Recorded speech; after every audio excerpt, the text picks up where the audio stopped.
There we go. We are live. We're going to be talking a little bit about figure drawing, anime bodies, anime stuff. Fico and Gabriel, hello. Hello, how's it going? I was kind of thinking about how to break down rib cages more. And I think or like kind of the upper body. I kind of figured out a way, but I got to test it out. So I think starting with a box is fine. I'm going to either start with a box or a cylinder. I'm just going to try something out. I need a ping. Okay.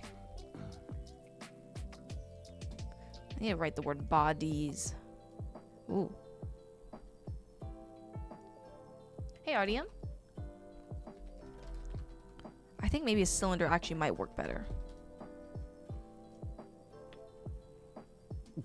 Okay. Okay, yeah, I think a cylinder works my better. exercises. Yeah. Okay. I think I might have figured out a way to simplify this part of the body, and it's using like a basic form like a cylinder, and then you like carve. You like snip, cut off a piece right here, cut off a piece right here, and also add a little neck hole, and you kind of got like this part figured out. Haven't started Secret Mire. I'm waiting for inspiration to strike me. Hopefully it strikes. Hopefully it strikes in time. I get it.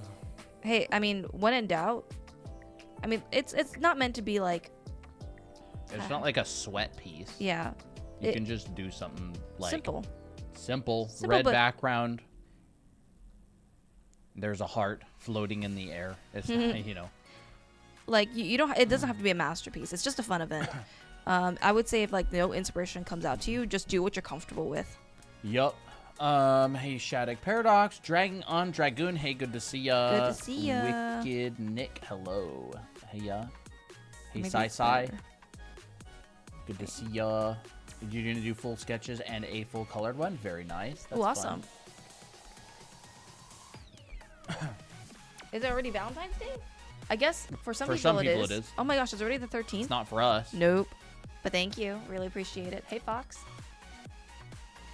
We're talking about how to draw bodies today, and we're kind of going to cover like some stuff like basic forms, gesture, and poses, but I'm going to try teaching it or talking about it in a bit of a different way. Poppy's here. Poppy's you here. Got a string on your back. Kitty? Hi. Hi, Kitty. We got good luck today. First time I have a Valentine. Oh, really? Well, that's great. Poppy, what are you doing here? This is a rarity. I mean, she was here last time too.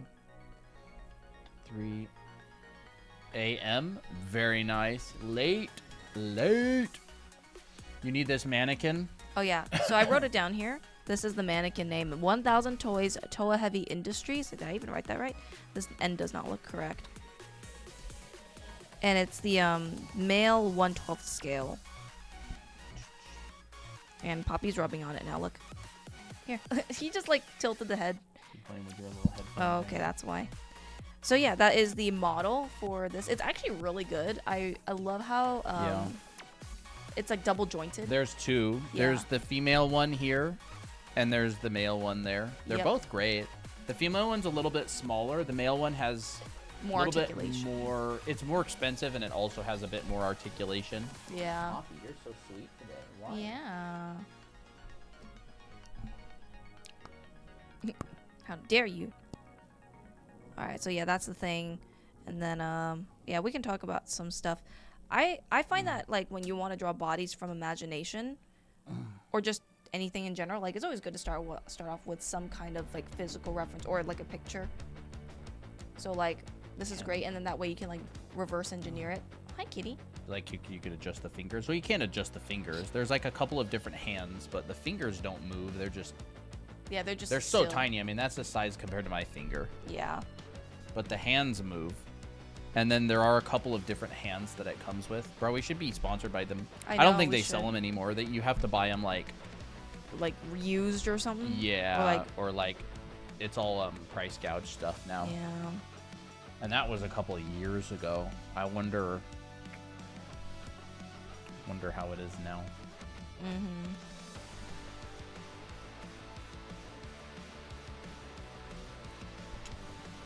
Hi, kitty.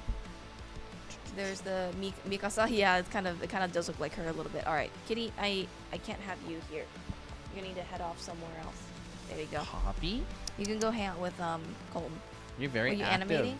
I'm not animating. I'm drawing. But I'm just gonna like kind of warm up a little bit. If you have any questions regarding two bodies, feel free to ask about it. We do have a figure drawing class coming up this month, and signups are open. So if you've always wanted to learn how to draw bodies like this, and also like know the anatomy, we have classes available where you also get feedback on your homework. So you can check it out on our website, drawanime.com. Yes, that class is approaching fast if you are signed up. I did send out the email to join the Discord group for it. Mm-hmm. And it is open right now, so make sure you check your email. I think there's one person that hasn't joined. All the other 5 have so far. Yeah. She is a nuisance She's tonight, being dude. a little bit of a nuisance. But yeah, And if it's you've cute. always wanted to learn how to draw people, you want to get actual live feedback on your work in class, of course it's a Zoom class, sign up for the Anatomy and Figure Drawing live class coming up. It's going to be over Zoom, Mm-hmm. and it's going to be a lot of fun. It'll be our 3rd term running classes, Yep. and they're always really fun. Yeah. I always enjoy them. She's laying on my tablet now. Poppy, why are you so loving tonight? Does that cat does that cat draw anything? You know, I wish she would be a great. She draws blobs on the floor with her clumps of fur. Yeah, she does. Will Smith robot movie? I've never seen that. Do Do you recommend an app or program for digital art? I mean, any program will work as long as it's affordable for you and that you can draw on it. Honestly, there's so many free art programs nowadays that it's just so it doesn't hurt to try them out. So I'd go and try a free program. See how you like it. So when I'm drawing like a body like this, I'm kind of thinking, I like to sometimes think in sections. So I'm like, okay, I just want to focus on the torso. And then I'll be like, okay, well, what kind of gesture does this have? I see an S curve, so I'm just basically going to follow my head to my torso to my... This is like old poppy core. It is like old poppy core.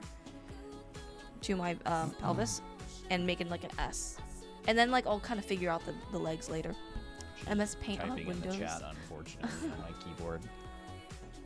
How can we make a pose like realistic, like it's not going to fall? You know? Think about the center of gravity. Yeah. So plumb line. Plumb line. Take a line directly down from your 7th cervical vertebrae, Right. which is where your Titan, the people pilot the Titan, basically. Yep, right here. And take a line down and connect it to the ground from a figure. It's kind of like this. Ugh, Poppy, you're so silly. Look at, come here. There she is. Like, if your figures feel like they're gonna fall over, then they're off balance. Yeah, it's like, what way? Sometimes it's because You're just she's escaping. Come on, you need to go here. when the character is leaning too far one way or the other, it's because like everything else is going. I don't know how to say it. It's like just leaning, right? Now it's not bad to lean. You can have a lot of characters that lean one way, but they feel like they're planted. And one way, it's just keeping the feet planted pretty straight on the ground, but maybe curving the torso a little bit like this. So like, you are being such a silly. It is funny. You're being a silly. So like, for instance, this guy here. I'll draw because your Yeah. thing is blocked. Yeah. You know? So, like, you have a pose, right? And let's just say, here's this. You could maybe have a leg that comes down like this. And you could have a leg, I don't know, that comes down like this. Connect like a line to the ground. Mm-hmm. See if that feels balanced, right? If it's like this, now she's stepping on my keyboard itself. There we go. If it feels imbalanced, like this guy kind of feels like he's gonna fall over now. Especially right? if he's standing as if he is gonna. Especially if he's standing like he's supposed to stand straight. You know what I mean? Like, if you take a line down, his center of gravity is like beyond the point of the foot, like where it feels comfortable. Bro, she is a menace She tonight. is. Come here. I think it's the catnip. Right? We can just take this, the catnip. I don't know. It's the catnip mouse. Because that has Oh. catnip in it. I don't know if that has anything to It's do old, with it. It is right? old. You can do something like that. It'll feel a little bit better. Like, okay, maybe that weight feels a little bit better now, right? Or you could go, maybe you can do that. And maybe they're holding A bag. a bag, right? It feels a lot better now. Like, it's like a believable balance, right? So it's very much, think about their center of gravity and think about, like, what shape does their body fit inside of? And does this shape feel like that feels a little bit uncomfortable? This feels a little more uncomfortable, right? It feels like this thing wants to tip over. So we could go and add a support to it, maybe. I like that. Right? And it's like, okay, now this is being held up. Like, people are the same way. That's why they have one leg in front of the other, I guess. People are the same way. But generally, it's called a plumb line. Like, you would check that. Plumb B? B. Or- Yeah. okay. Like plumbing. There you go.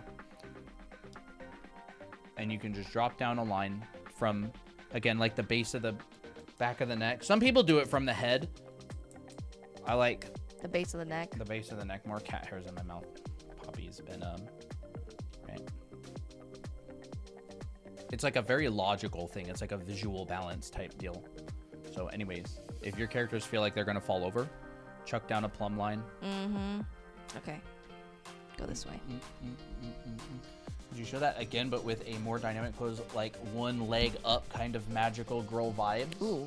Well, I can do that. Yes. Also remember, sometimes you want to draw a pose that's in movement, so they may seem off balance, but like you'll give context clues with like, this character is moving forward, I can tell by the clothes. Like they're flying back, so the character is leaping forward or whatever. Like, So yeah. but Like generally this leg, one leg can go back and another leg can kind of balance it out by maybe moving in the opposite direction Yeah. and kind of act as like imaginary so support. were you thinking the character is still standing on the ground or they're in movement? Yeah.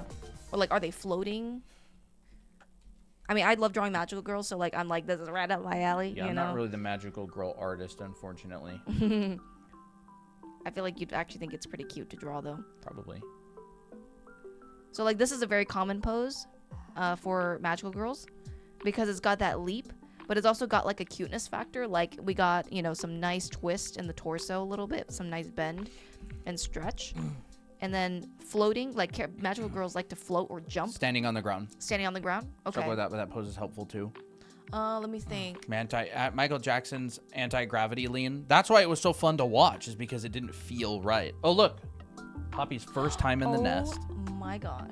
She's going to sniff it, and she's going to leave because she hasn't secured the spot. Yeah, she likes to scout. Yeah, she scouts beds, and she has to, like, have, like, a pre-approval process if she's going to lay somewhere. So she's actually scouting right now. Oh. Oh my gosh, are you actually gonna lay in it? I don't think she is. She Let's see if rarely she- does. Oh, Maybe she's I happy guess enough. she's, Oh, well, oh, look there at she that. is. Look at her. She's looking at you. And you the blinkies? So magical girl poses can like really range. It just depends. Like, is this a cutesy girl? Is this a like fiery, serious magical girl? But like, if we're gonna do that same, Someone asked a question that's actually pretty oh, nice. Yeah, let's do it. Did you guys have careers in art, and do you enjoy it? I'm worried I'd be burnt out. Yes. I worked as a concept artist for a while, and I think the burnout actually tends to come from a toxic mentality, like a toxic relationship with it, not the amount of drawing that you actually do. I think there's a lot of people out there who have very happy and successful careers doing what they're passionate about. And I find that burnout comes from like too high of expectations. But yeah, I did concept art. I loved it. It was really fun. Certain jobs were very satisfying and enjoyable, and other jobs were not as enjoyable. But I would 100% do art as a career. I don't think everybody should.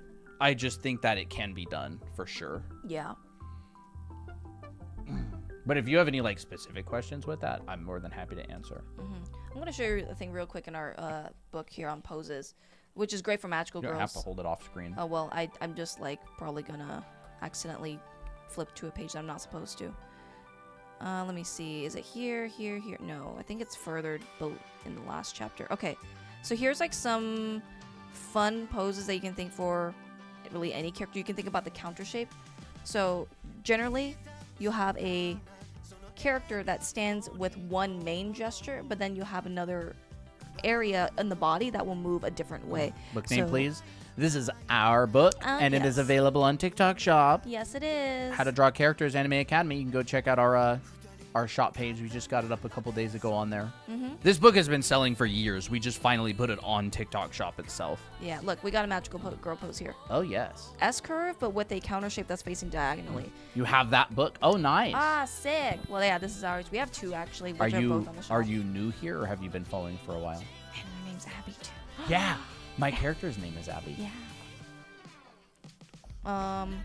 So here's like, I'll just kind of get into like really quick. Lulu? Yes, I do. We can talk about that next a little bit if you want.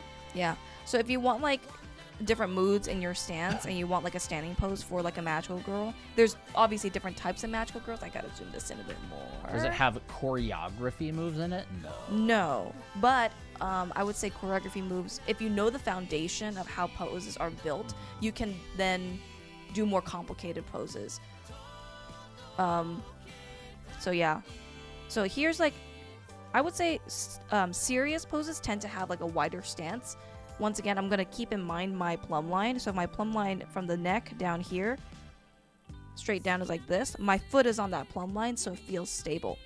Wide stances tend to have stability. So this is actually more of like a serious pose. But ever do an upgraded book with newer techniques? Not sure what you mean by newer techniques. Most of this stuff was established, hundreds of years ago. Yeah. It's like, I don't know if they are consistently coming out with new drawing techniques, foundations of, if that's what you mean, at least. Yeah. Cutesy, can be more. You can have the same leg actually like this, but maybe she's like kind of bending her leg like this, and maybe. Nothing. I'm just reading switching. Yeah, no problem. And then you can have arms that are close together, like maybe clutching the staff. Maybe she's a bit more withdrawn, perhaps, but she still has like a cute vibe. Same standing pose, same base, but you just change the legs and arms a little. We have a video on this as well on our YouTube channel. And then graceful's like, oh, you have one leg in front of the other, like a model. That's more graceful. Yeah. How do you get your background? I don't know if we're gonna be covering backgrounds today so much, but I do teach the background stuff here. So if you want to, cat hair floating in the air. Yeah. If you do want to come by, some other time when we're going over backgrounds, I'm happy to talk about that. How should I approach very, very dynamic poses? It would be the same underlying foundation. Like even super dynamic poses have simple shapes that they're building on top of. Actually, it's even more important, I would say, to have really simple shapes, like simple statements, like a C curve or an S curve, because when the body is like contorting or really foreshortened, like what the brain looks for is it looks for like a simple, understandable flow. And really complicated or very dynamic poses are no exception to that. Yeah, they all follow the same rules or principles.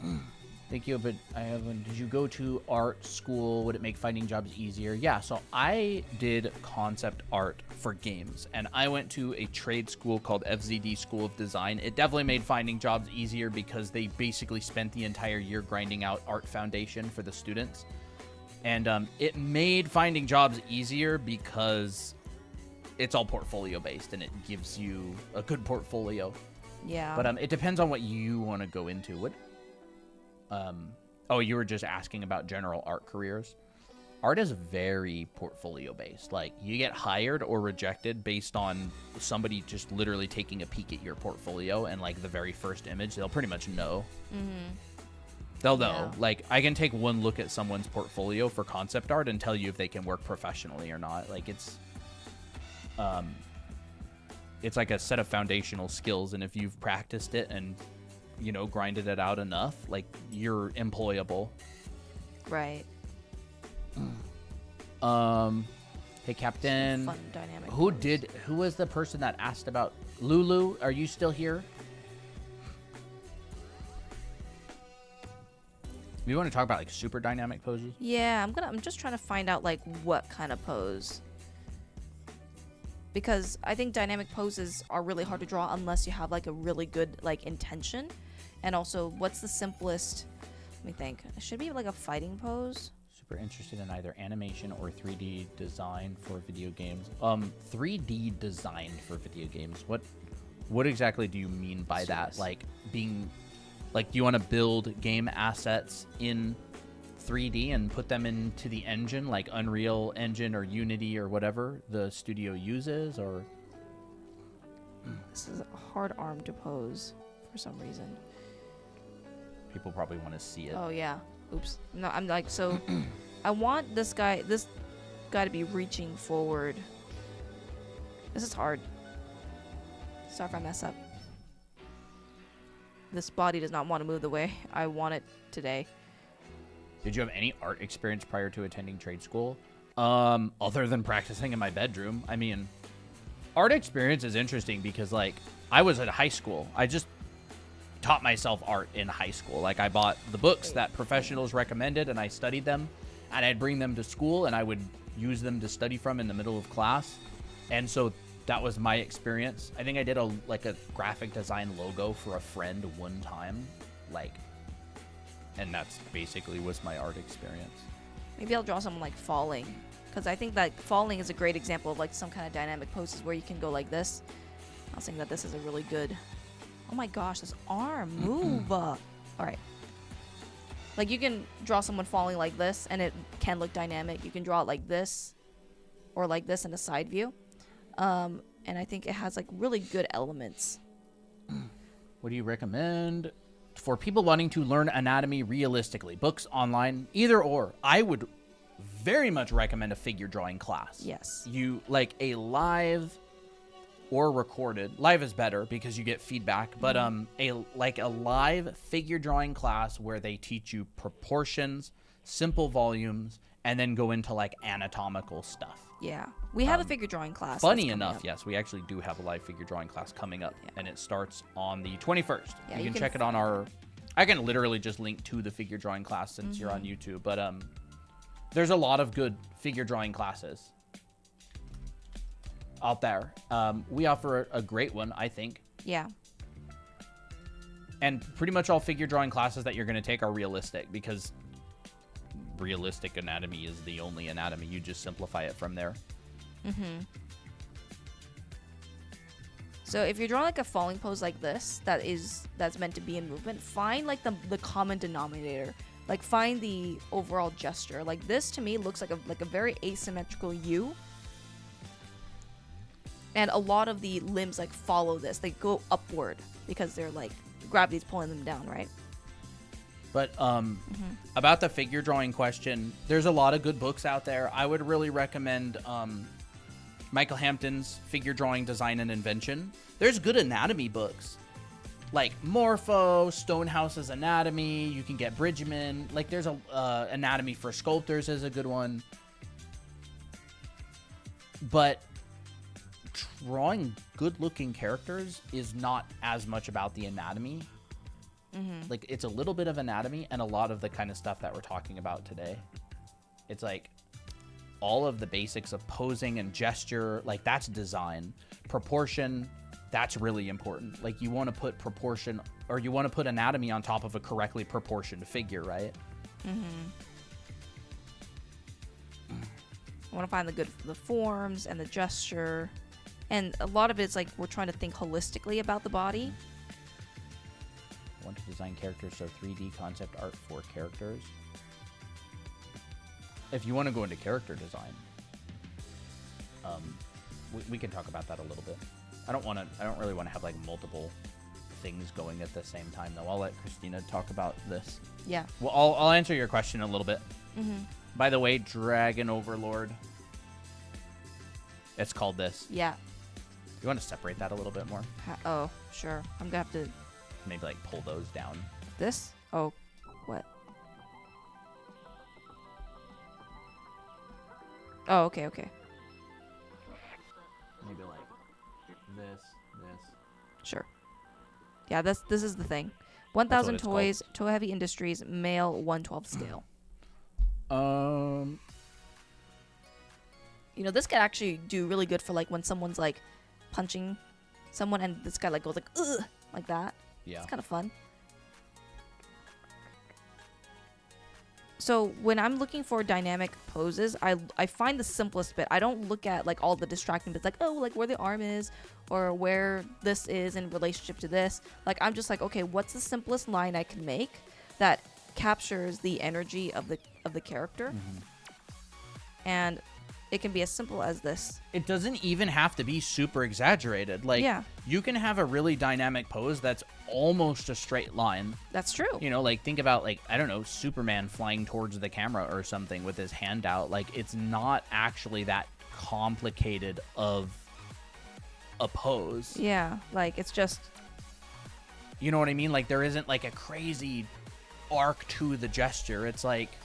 there's just foreshortening happening, I guess. Yeah, and that could be a very dynamic pose. You could put speed lines on it. You could put a facial expression on it. And, like, if you look at the actual gesture of that pose, it's nothing It's just this. insane. Yeah, Yeah. it's like a slight curve. I would say it's probably, like, maybe Yeah. about that.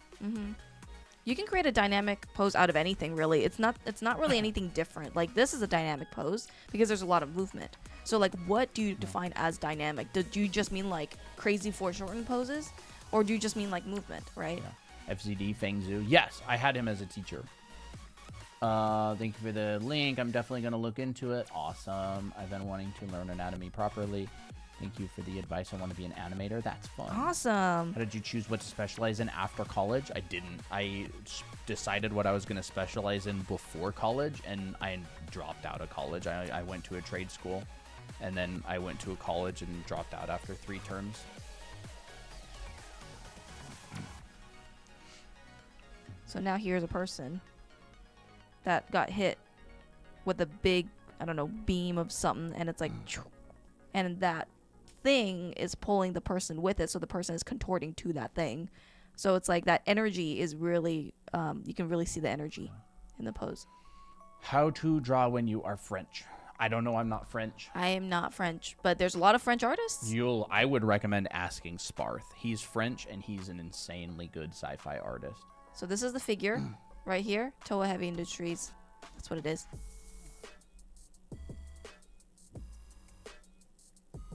So, character concept art? Is that it? Yep. I mean, if you want to get into character concept art, like, it's a pretty well-traveled path. Like, there's a lot of people who set out to become character concept artists, and they achieved it successfully. A lot of figure drawing classes, a lot of design classes, character design, do a lot of, costume and outfit studies. Of course, I'm condensing, 4 or 5+ years of practice into, like, just a couple of statements. So, like, these are big. It's like, first you do the main quest line, and then you 100% all the achievements, and then that's kind of what I'm talking about. But, like, you're going to want to take a lot of figure drawing classes. Figure drawing classes for sure. LA Film School doing character and environment design, very nice. Would dynamic poses be something to put in concept art portfolio? Nah, you don't need to. You can, if you're good at it, you can put it in and it won't hurt your portfolio. But if you're bad at it and you put it in, it probably will hurt your portfolio. That's more of an illustrator thing. Like, illustration jobs will do really dynamic poses like splash art and stuff. You don't need to do any dynamic poses and put it in a concept portfolio. Do you guys know about good resources for learning about historical art? Do you mean like art history type stuff? Yeah, I don't. Like old paintings? I'm not sure exactly. Might have to take an art history class or something. Yeah. There's a lot of art history channels out there these days. Honestly, I would not be able to tell you other than taking like an art history class. There's a class out there. There's a school out there called Brainstorm School. They teach a lot of concept art classes. You could look into them. Let me think. There's good schools. I think CGMA is still around. That's another school.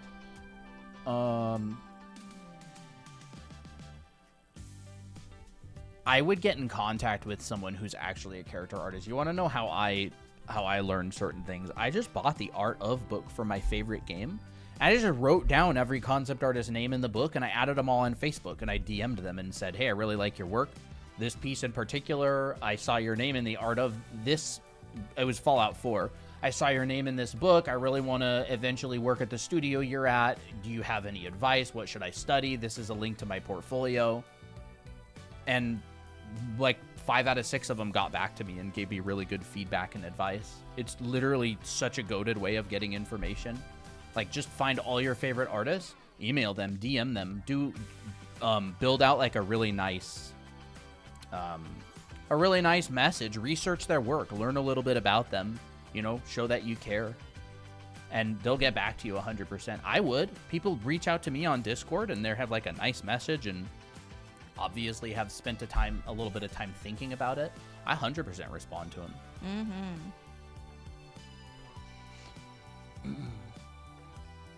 Let's turn this into a more interesting anime character.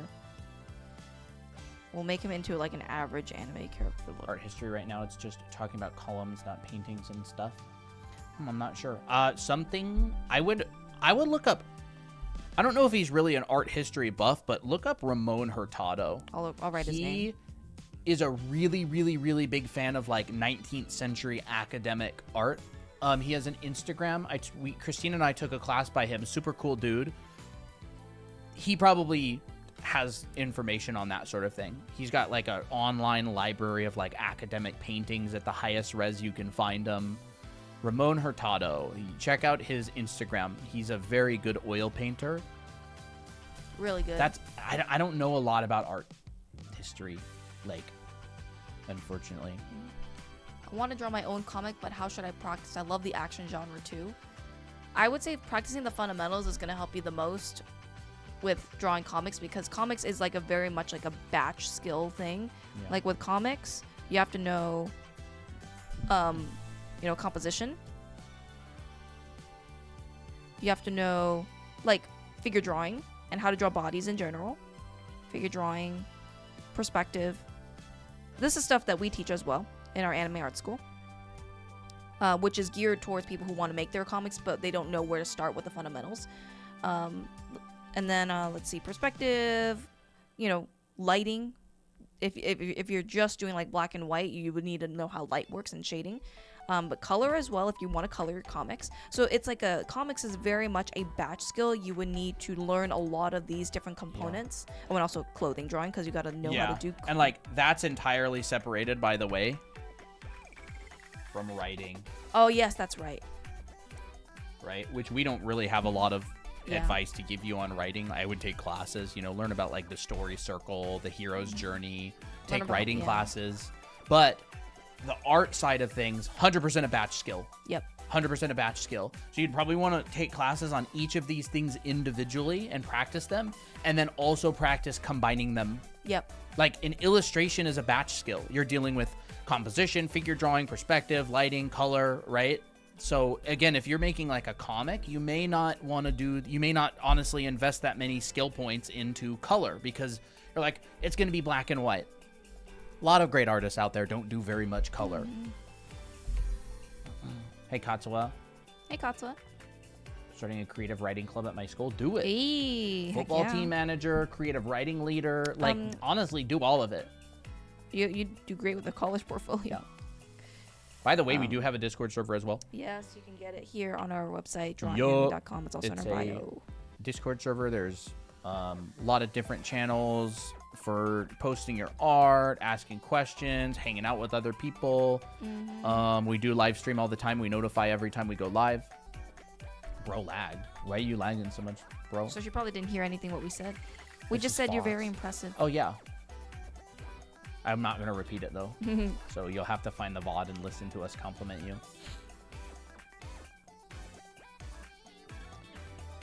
How should I approach drawing a twisted torso? I'll show you a crazy secret right now.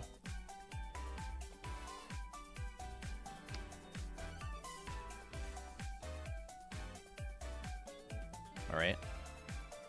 So here's a torso, right? If you don't want the torso twisted, this is going to be your center line. If you do want the torso twisted, this is going to be your center line, right? Or vice versa. It's an S curve. Twisted torso. And of course, the side of your box is going to look like this, right? You're going to have a side right here, and you're going to have a side basically right there, right? You'll probably cool. see this side and this side, or, you know, this side and this side, as opposed to all of this side. Or you can also do this, and then this would be the side of your box, like that. So a twisted torso is just, you know, this faces that way, that faces that way. But the fundamentals of like pinch and stretch, or bend and squish, or squish and stretch, or whatever you want to call it. Like people, this is the bean. Here's the bean that everybody always talks about. Same concept. Right? There's the twisted torso. There's the non-twisted torso. There's the twisted torso. There's the head. So it's just a matter of like, where's your center line and where's the edge of the box. Like if you want to draw a twisted torso, you start with like the same two-dimensional graphic shape and you change the center line. Like you can even think about it like a cylinder or something, right? You can just go like that. Maybe like this is pointed that way, that's pointed that way. Or you can think about it like two boxes or two sheets of paper. Yep, we are live on both TikTok and YouTube. We keep the stream also on YouTube as well, so we're live there, and you can rewind and stuff and look back at it. We're live on YouTube. All of our live streams get recorded. Like they're all up there. You can find like hundreds of them from the past. We've been streaming for almost 2 years.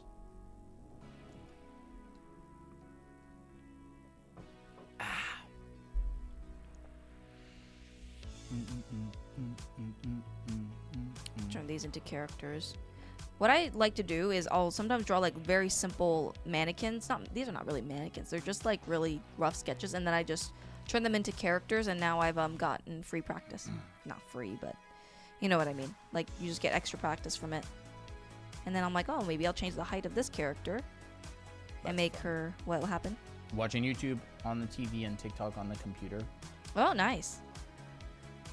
Maybe I'll make a strong I've been drawing one. for 10 years. Still haven't gotten nowhere. My anatomy sucks.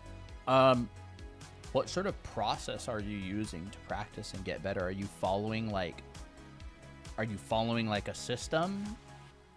Like a consistent system and practicing really good assignments? Yeah. And like you may say 10 years, but like is it like how many hours? Yeah, like you know, like 10 years is a long time. Like yeah. you started drawing 10 years ago and you haven't put the pencil down since, even when you sleep. Like what does that mean in terms of like actual hours practiced? Oh, that's so nice, Luna.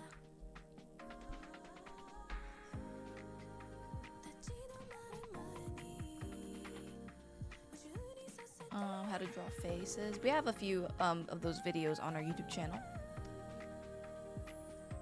Often have difficulty in determining the length and width of the lower rib cage in a male body.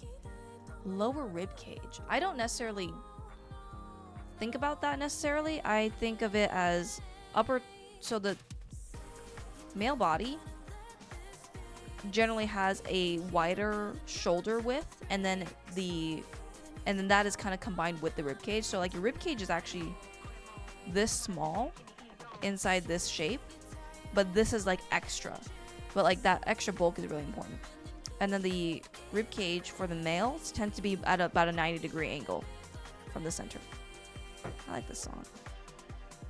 So they tend to be wider, but it's not really that much of a difference, because as long as you have this triangular wide to thin ratio or some element of that, you know, it's more masculine. Practiced for hours, but started to get very into it when I was 4 and never dropped that pen.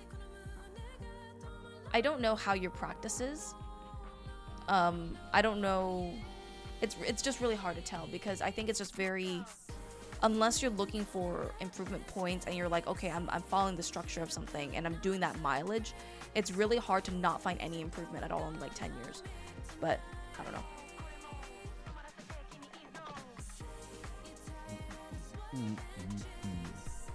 Yeah, by the way, we do have an anatomy and figure drawing class coming up. If you want to take a class live over Zoom and get actual feedback on your work, learn anatomy, proportion, figure drawing, burped, and all that stuff. If you really, really want to get better and you're just like, now is the time to actually grind it out. We have a figure drawing class. It starts on the 21st of February. Is that right? Yeah. It starts in about 8 days. Yep, 8 and, days. Signups are still open. You can check it out on our site. Yeah, this will be the teal button on this Yep. website. Teal button. It says like figure drawing and anatomy February 2026 term. Yep. And you can sign up. Still. Yeah, this is the stuff that you'll learn in the live class. These are demos from Anime Art School, but we also teach stuff in the live class like this. You'll learn stuff like, you know, how to break down the body, The muscle names. the muscle names as well. Well, I would say a simplified version of it, but you'll learn how to do breaking down the body like this. Simple, very simple to more complex figure drawing like this. Basically everything that's being taught on stream. You'll learn it in depth and you get feedback on your work. Yep. Can you please break down that anime board you drew again? Oh, this one? All I really started was a very simple kind of structure. So I established my head and my torso right here. And I determined the body type. So I did not want the guy to be like hulking like this, but rather on the thinner side. And so I made my torso rectangle just like slightly wider on the shoulders. And then if you know the proportions, you know, you would divide that up and divvy it up, right? Rib cage, pelvis, start of the pelvis. And then you would kind of like then add in extras, like where your arm's going. So this is like a very simplified version. And once you like that, then you can expand. So then what I do is I use this as an underdrawing if I like it. It's like your proportion and your shapes. Exactly. And then I'm like, okay, I'm going to turn this into a 3D form. Here's my head. My neck will be a cylinder. This already gives me a little bit of perspective, so I can just like cannibalize that and say, okay, my box, or I can just simplify this to like a cylinder, like a very subtle cylinder. And you just continue building. And that's how I build this. When can we submit secret art for Secret Admirer? It's going to open about 24 hours before the big live stream on the 27th. So I think the 26th. It's all posted in the channel, by the way, in the announcements channel. All of the dates and stuff. There's screenshots of all those important dates. You can go check it. When I'm drawing the human figure, how do I make the pose completely rigid and anatomically precise, while also keeping it wildly fluid, like it's both a marble statue? Should I ignore? Those are kind of like contradictory things. Rigid and fluid would require different, like, are kind of opposites. Yeah. So I'm not sure exactly if that's what you mean. Like, you want it to feel stiff and fluid at the same time. I think what they mean is they want things to feel anatomically correct. And accurate, but also fluid. So like, I guess like a marble statue, I guess. Very defined, like they're very defined muscles and stuff. I would say I'll try my best to answer the question, but I would start with something fluid. And then I wouldn't start with something stiff. It's almost like adding salt or something like that. If you add too much, you can't take it away, but you can always add a little bit at a time and you can start with that. So, for instance, I would start, if I want to make something more anatomical but also fluid, I would start fluid. Because that, like, I can always take away a little bit of energy, but it's harder to bring it back out. I forgot about that. Never saw you without your hat, and you're bald, I guess. Surprise. So let me just do this. There's like a really popular cast where the torso is literally just like this. It's already dynamic, and then you would basically fill in the muscles. So like these are really good poses to study where there's like immediate contrapposto. So this is a very common pose to do for torsos that are more anatomical. Is you would have the structure already built in that's fluid. I'm running out of room. And you would try to maintain that energy. Look at this, by the way, everybody. What? Poppy is sleeping in the nest. This is the first time she's ever done it. She's just chilling in here with us. Yep. It's usually Applejack in there. Mm-hmm. Crazy. So here's my structure. No anatomy yet. The anatomy comes later. But like if I have a good vibe of, or like good idea of my volumes, like which way is this torso facing? Which way is this pelvis facing? I can then add more anatomical information on top. So if we look over here, this is basically a very similar pose that I did for this demo right here in Anime Art School. I started off with something really simple that had flow, and then I basically drew the muscles on top and try to follow that same flow. So then this is where you're like, okay, I've done my gesture, I've done my proportion, that was my practice for this stage. Now I'm going to add some anatomy on top. And this is where you can be a little bit more analytical, but try to add these form lines. Use the muscles and describe the form by using, by drawing like these wrapping lines. So here, pec is here in this situation, or in this pose. It's going to be just above the rib cage. So like that's, you know, trying to be accurate, right? Here's my deltoid, and I can define it if I want to, but that's going to be overlapping the pec. But it's always going to be on this same structure, so like it moves with the body. Here's the thickness of the rib cage. The abs are not straight anymore. They're not straight, they're curved. So you want to move the abs along with this center line. And then your obliques also move, especially when there's a twist. So they don't like change places, they're just distorted by the pose. You have a bit of that bend, that squish right here. And then you got a little bit of that pooch from this oblique area. And it feels like there's nice energy, even though I have added anatomy on top. But it's because I'm not trying to... How do I say it?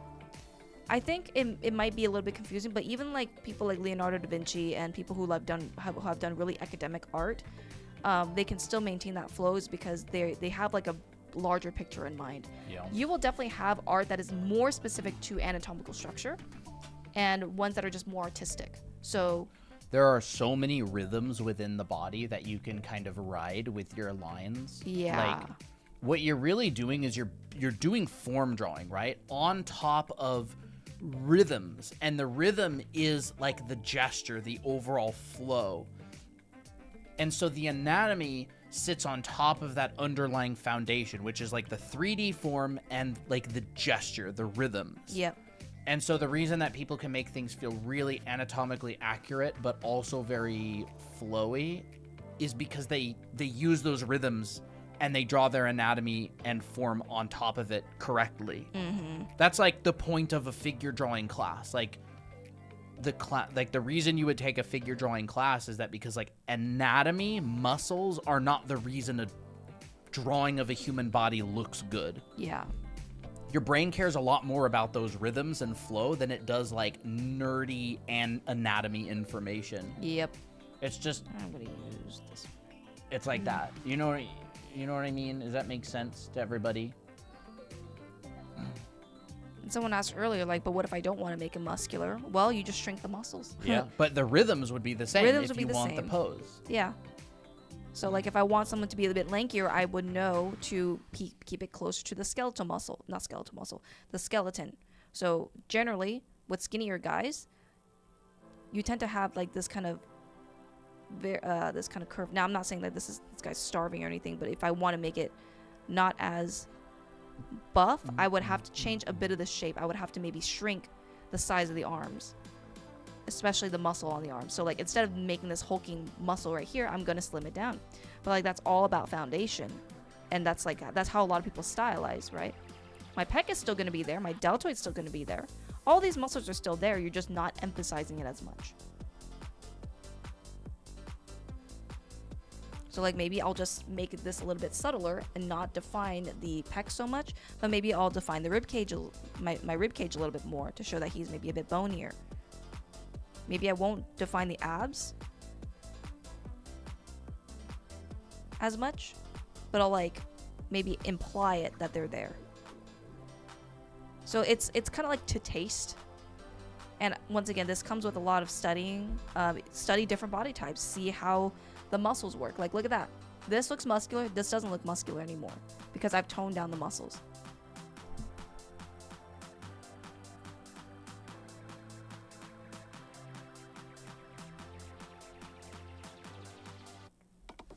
Let's see.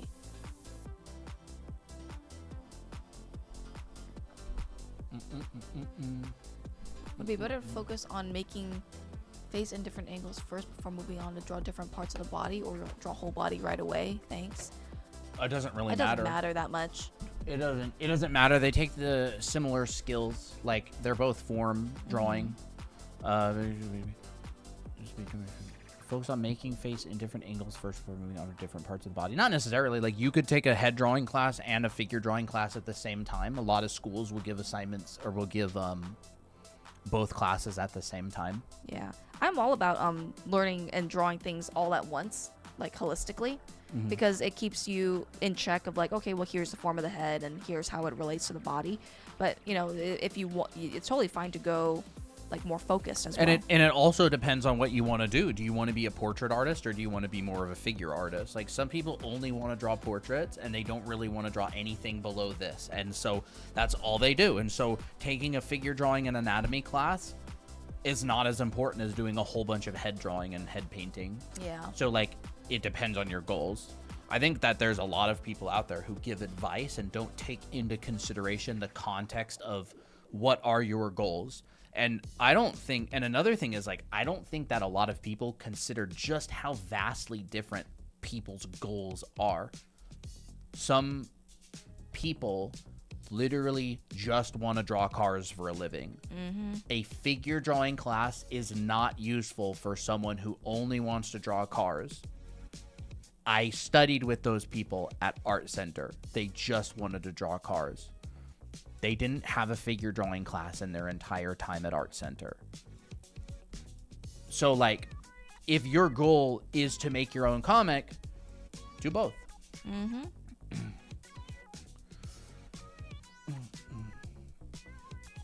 Then you probably would want to do both.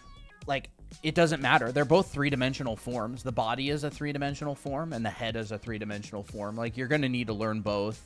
It's not like one is particularly more difficult than the other. You just want to get started. It just doesn't really matter. Like, there's a lot of people out there who just draw faces, and they drew faces for a really long time, and then they're like, wow, maybe I want to learn how to draw, like, bodies and characters, too. And there's other people who only drew bodies and characters and never faces, and they're like, well, now I want to draw faces, too. Like, I wouldn't say one is particularly more ahead of the other. If all things are are equal other than just those two things.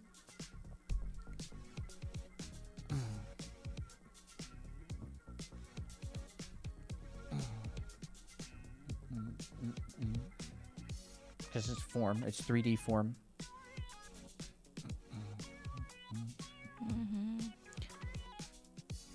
I think sometimes it Burger feels World. Is that Georgie Boy or is that someone else?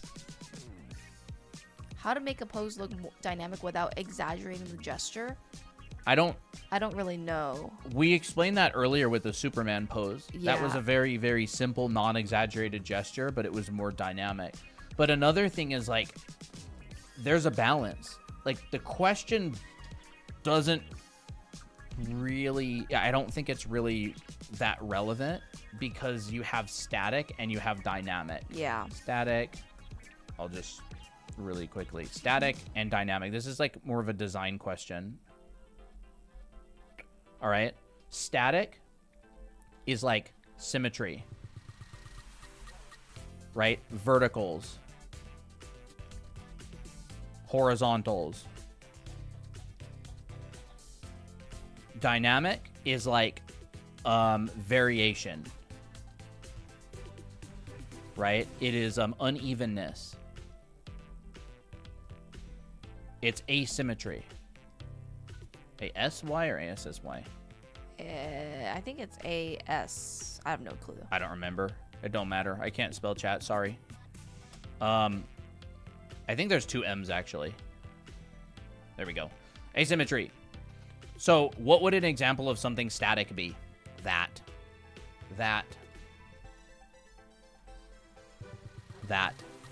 What would an example of something dynamic be? Maybe that.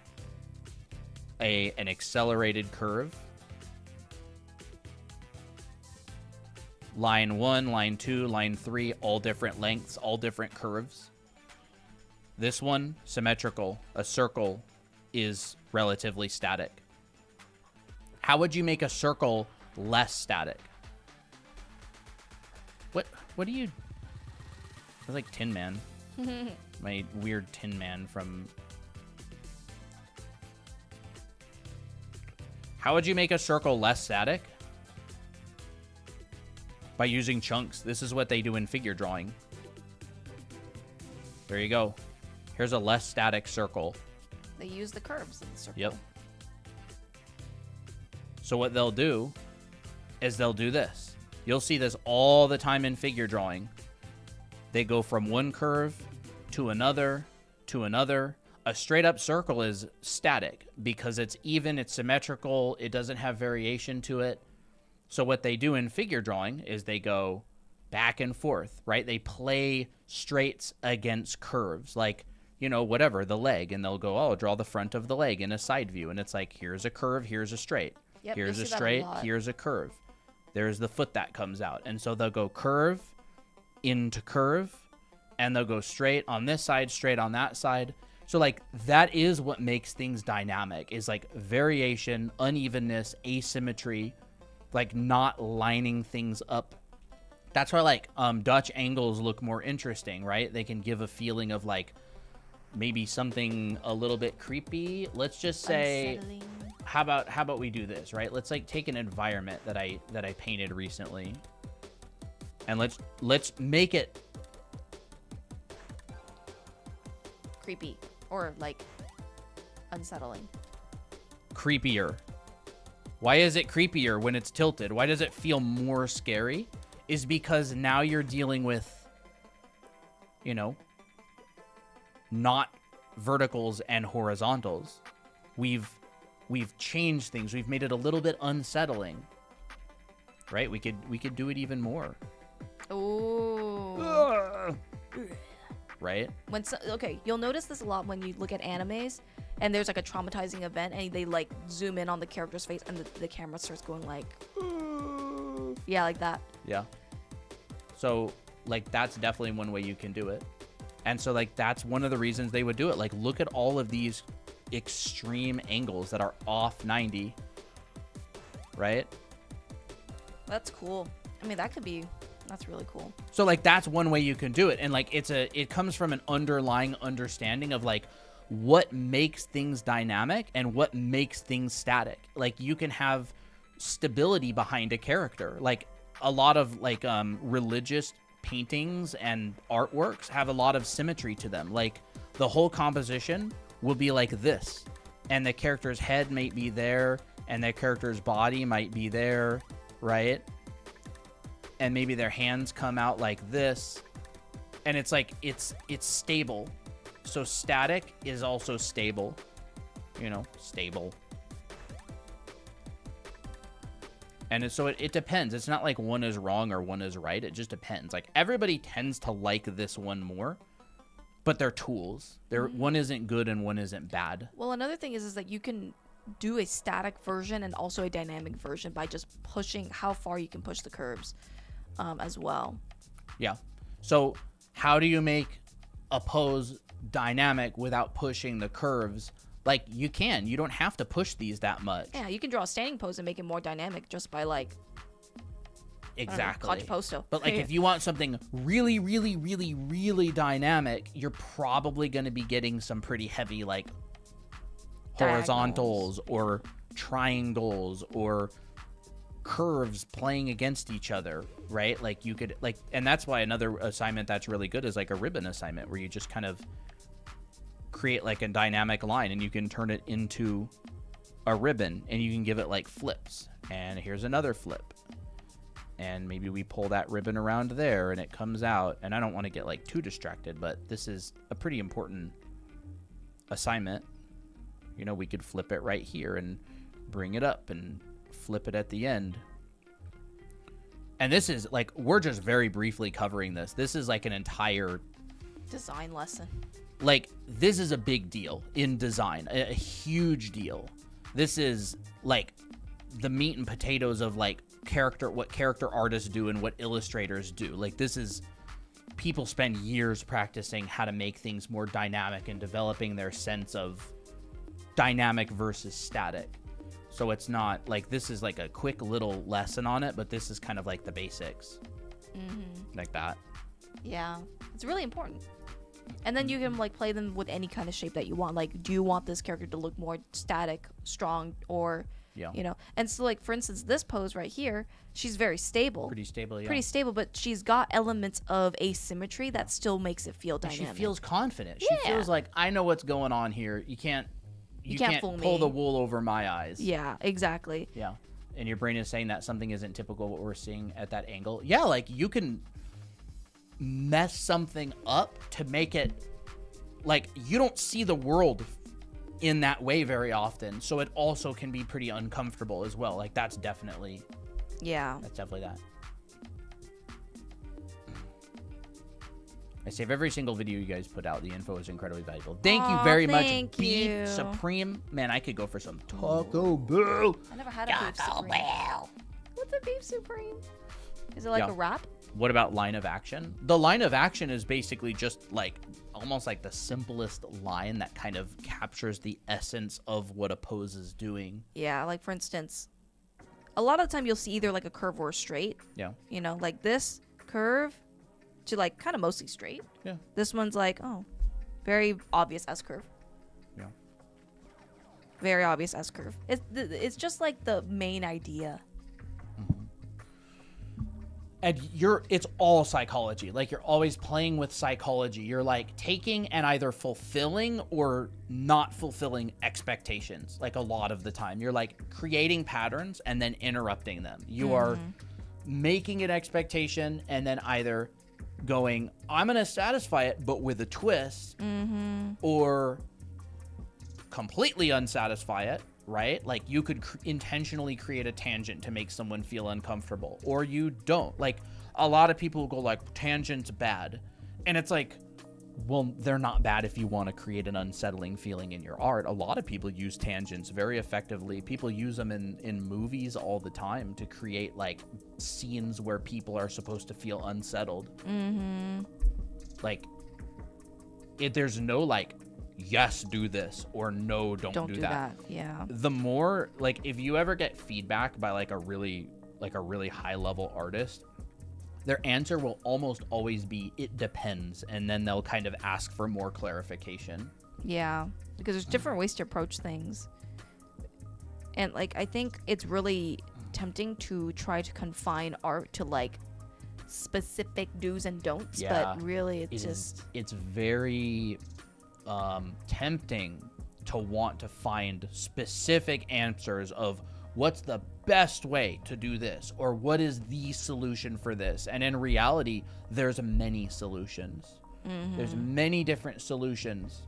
And when you get to a certain level, it's not like your brain goes, this is the solution. You've just got like this collection of solutions that you could use. You're like, oh, I could solve the pose with this, or I could solve the pose with that.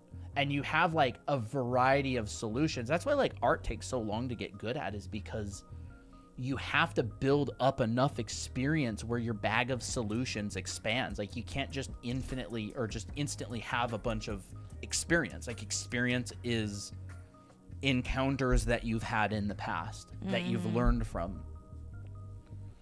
Did anyone else TikTok change? Bro, what hasn't changed about TikTok? It is this, Aiden. Yes. Any tips on shoulder neck connection? I'm gonna follow you guys. Awesome. Appreciate it. Shoulder neck connection. It is hard. So it's almost like here's your neck and here's your clavicle. Okay, so here's the thing. Your neck actually kind of fits into the opening of your rib cage like this, and then your clavicle is like right in front of that. It's a girdle. It's like a little collar, cause call it collarbone, I guess. So this is what you see from a top view. But in order to connect it seamlessly, there's this muscle called the traps. This thing right here, and that kind of smooths things over. It starts from the back of the neck and ends at the end of the clavicle. So like I kind of think of it as this muscle joins these two forms together. Like that. No, this is not animation. Thank you, Valentine. It's just drawing anime, I guess. Animation is like things are moving.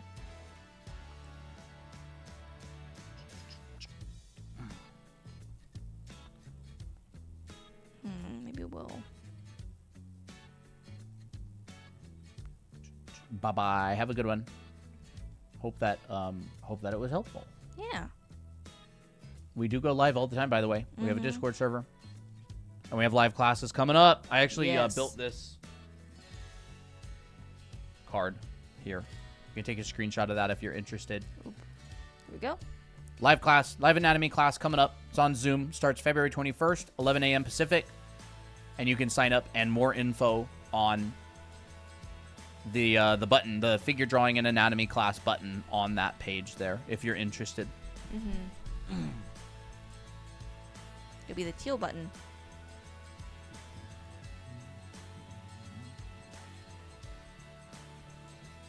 Lots of stuff like this.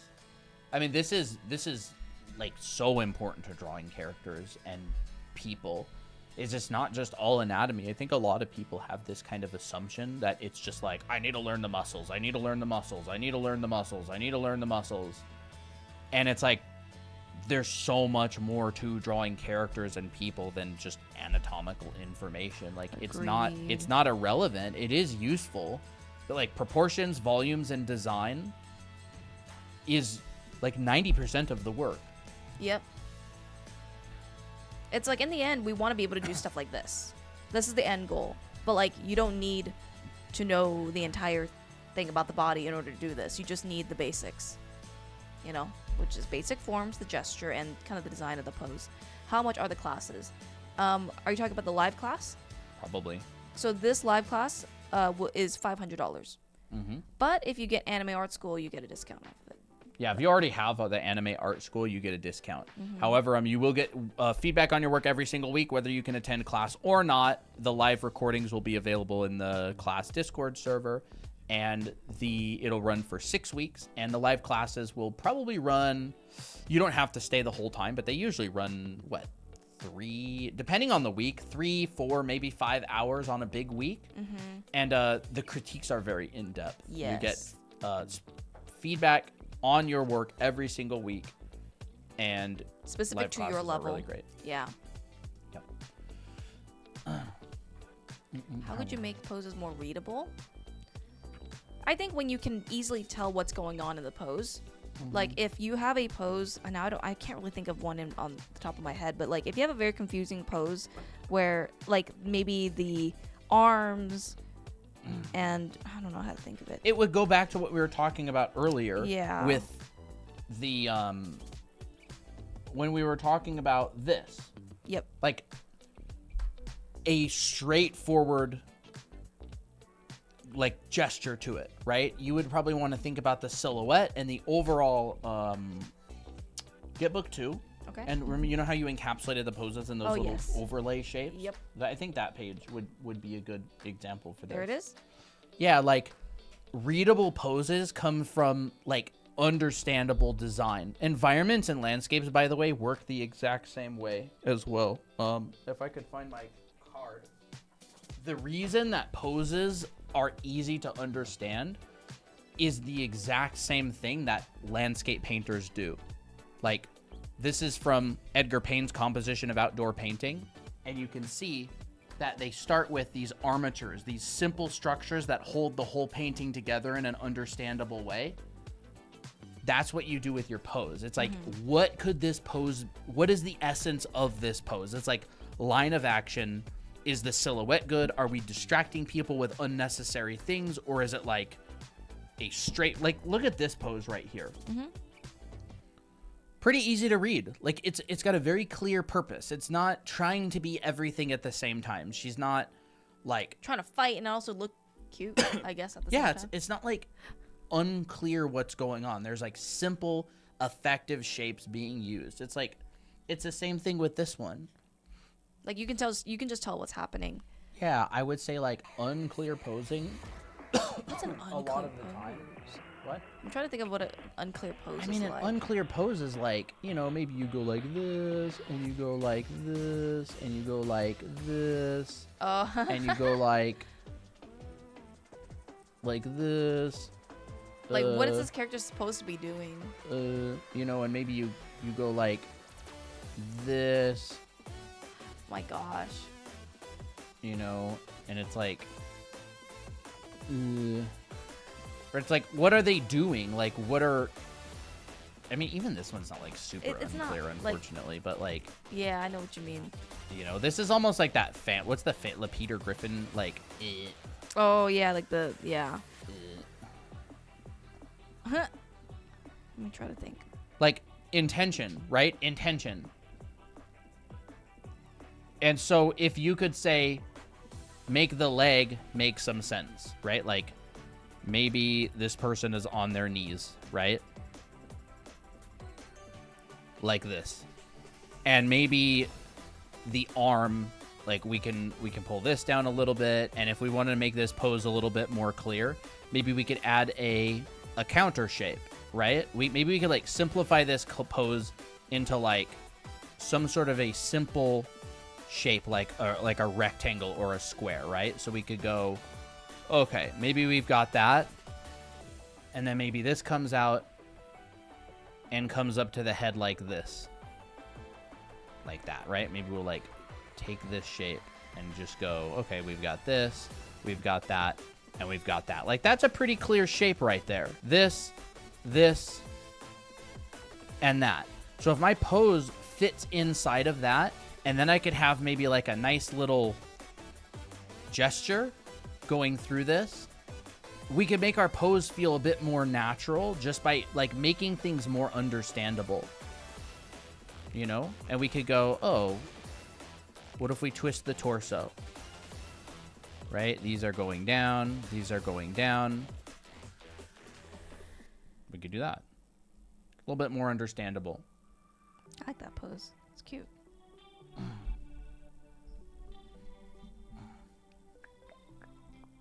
I think one of the really important advice that I heard was draw something that you could easily tell what it is. Like if you want to draw a knife, don't draw it in a way that doesn't make it look like a knife. Yeah, that was a piece of advice we got from Will Weston when we were taking his class. He's like, don't draw things from an angle where you can't tell what they are. Yeah. Like if you drew a gun from the back and, I don't know, the buttstock was covering the entire rest of the gun, it might just look like, it might just look like that.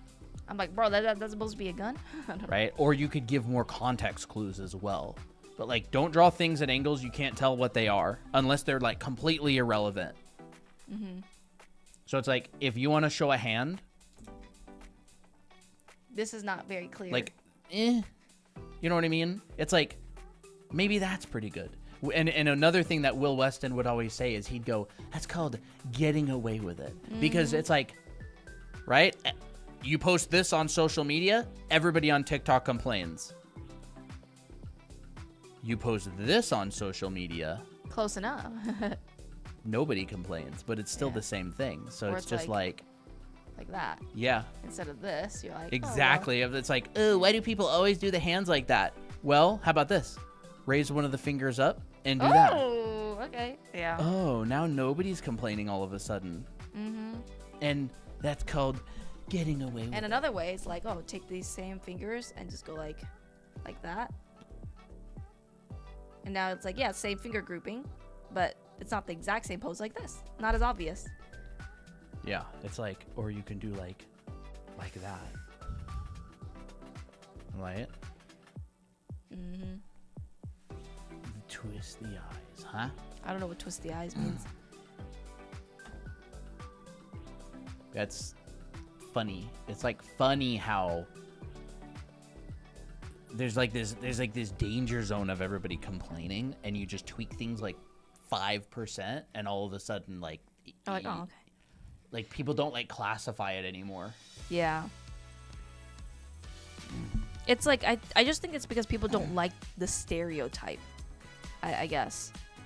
But it's like I think some stereotypes are necessary in order to like get an idea across. So that's why archetypes exist. Can you break down how you started to learn anatomy? Yes. Figure drawing classes. Figure drawing classes. Figure drawing classes, in my opinion, are the single best resource on learning how to draw people. They are designed specifically to teach you how to construct and draw people, including proportion, form, understanding wrapping lines, gesture, line of action, posing, and they also teach you the essential muscles and anatomy. Yep. Figure drawing classes just can't be beat, honestly. They can't. A figure drawing class taught by a pro. Yep. I think that's when I started really understanding and just By the drawing. way, just want to say, we do have a live class on we it. do have a figure drawing class coming up. Starts on February 21st. So if you want to get your homework reviewed, you know, not you saying want to you actually have to, learn. but it's a great idea. Yeah. This is our third term running classes. I love teaching anatomy. You can take a screenshot of that So- if you want. Check it out. It's going to be the teal button on our website. It says like figure drawing and anatomy February 2026 class. You can find out about it there. It'll be starting in about 8 days or 7 days, depending on where you are. Yeah. And just letting you know, it is a paid program. So. Yeah, it is a paid class. You'll get critiques every single week on your work. And it's a lot of fun, honestly. The last 2 terms were a big success. They were super fun. Yeah, I really enjoyed it. Snaz, hello. We also teach we also have figure drawing tips on in this book here as well. This is our How to Draw Manga book, volume 1, and we cover things like, you know, arm breakdowns, you know, what are the muscles, and stuff like that. You know, how to draw from start to finish. So you can get this as well. These are actually on our TikTok shop.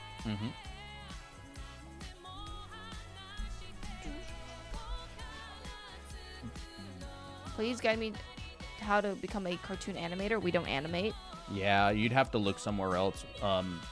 Like, we can teach you some overlapping skills like design and figure drawing and color theory and composition, but we don't do any animation. So, Yeah. and we're not really cartoonists. Yeah. So you'd probably have to find someone who teaches that specifically. The canvas size is going to be 5,000 by 6,000. Mm-hmm. We both use that on stream. I like drawing these kind of poses. Like, Yeah, they're fun. Ugh. That's fun. This little like crop. Ooh. yeah, it's kind of scary actually. Makes it look Yeah. more unsettling. It's like very unsettling. Your TikTok shop says no products. Really? Really? Here, let me look. We're gonna have to look up at that. Look at that. I might be able to. Here, let me look. Showcase.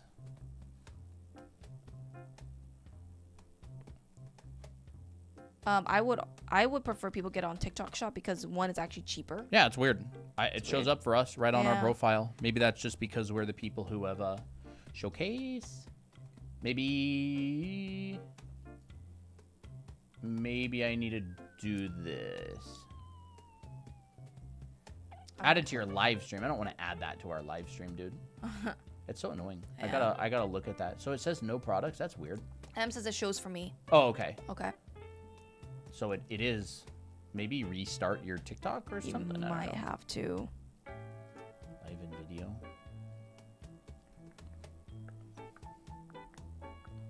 I don't have TikTok shop, so I can't check. Yeah, it's because it would cost $7,000 Yeah. to ship it to the It would. upside down world. You have to you have to mirror everything. If you send something to Australia, you have to send everything through a machine that literally flips everything. It's a very expensive and tedious process. Yeah. How do you realize an outfit to a character or their pose? Like, help it tell them more of the story. I would say find a lot of poses that match the vibe. Like, if you want tough girl vibes, look up tough girl aesthetic or tough girl pose on like Pinterest or something or anything. And basically analyze how do they stand? What do they like to wear? Right? Like, if you want, I don't know, girl crush K-pop vibe, like look up a bunch of girl crush K-pop idol groups that have that vibe and look at how they stand, and then you draw it, just like for your information, and then draw a bunch of those, and then you'll be able to kind of dissect what are the similarities, what are the differences between different, vibes and aesthetics. A lot of it will just be like in the attitude and the expression as well. Is it like set for a specific country? I'm not sure what you mean. What's that? Do you mean like, can you only get it if you're in a specific country? Is that what you mean? What, are you talking about the live class or the products? The books? Products. I don't think so. I think you can Get it mail it. anywhere? I think you can get it anywhere, or for the most part. Is it still Already not showing restarted up? TikTok. That's so weird. Hmm. I don't know. It might not show up for you because of maybe your age settings on TikTok. I don't know. I haven't had that happen before. But it is a good problem to solve.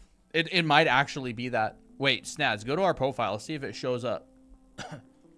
Did it not? Is that what you were saying? Go to our profile. I'll show you how to get there. If you go to our profile, right? Draw Anime Academy. And you go to that little shopping bag. It'll be right there. If it doesn't show up for you, then I have no idea. Yeah. I mean, if you want to get it and it's just still not working, you can technically get them on Amazon as well. Yeah, they're available on Amazon, both of them. It's Oh. not there? Oh, okay. Then you might not get Okay. those features in your country. Yeah. But I think more countries have access to our books on Amazon. We've sold them on there for years. Mm-hmm. So, Thank you, Memento. yeah, I'm not sure. You can check. Mm-hmm. Snaz, you got yours from Amazon? Okay. Yeah, no problem. Thank you. And thank you for getting them. Or wanting to get yeah. them. Really appreciate They're it. honestly great books. Yeah, I'm really proud of them. You wanted to say that you have this in the background as you work on your stuff. It's very comfy. Awesome. Thank you. Yes. I'm getting kind of hungry.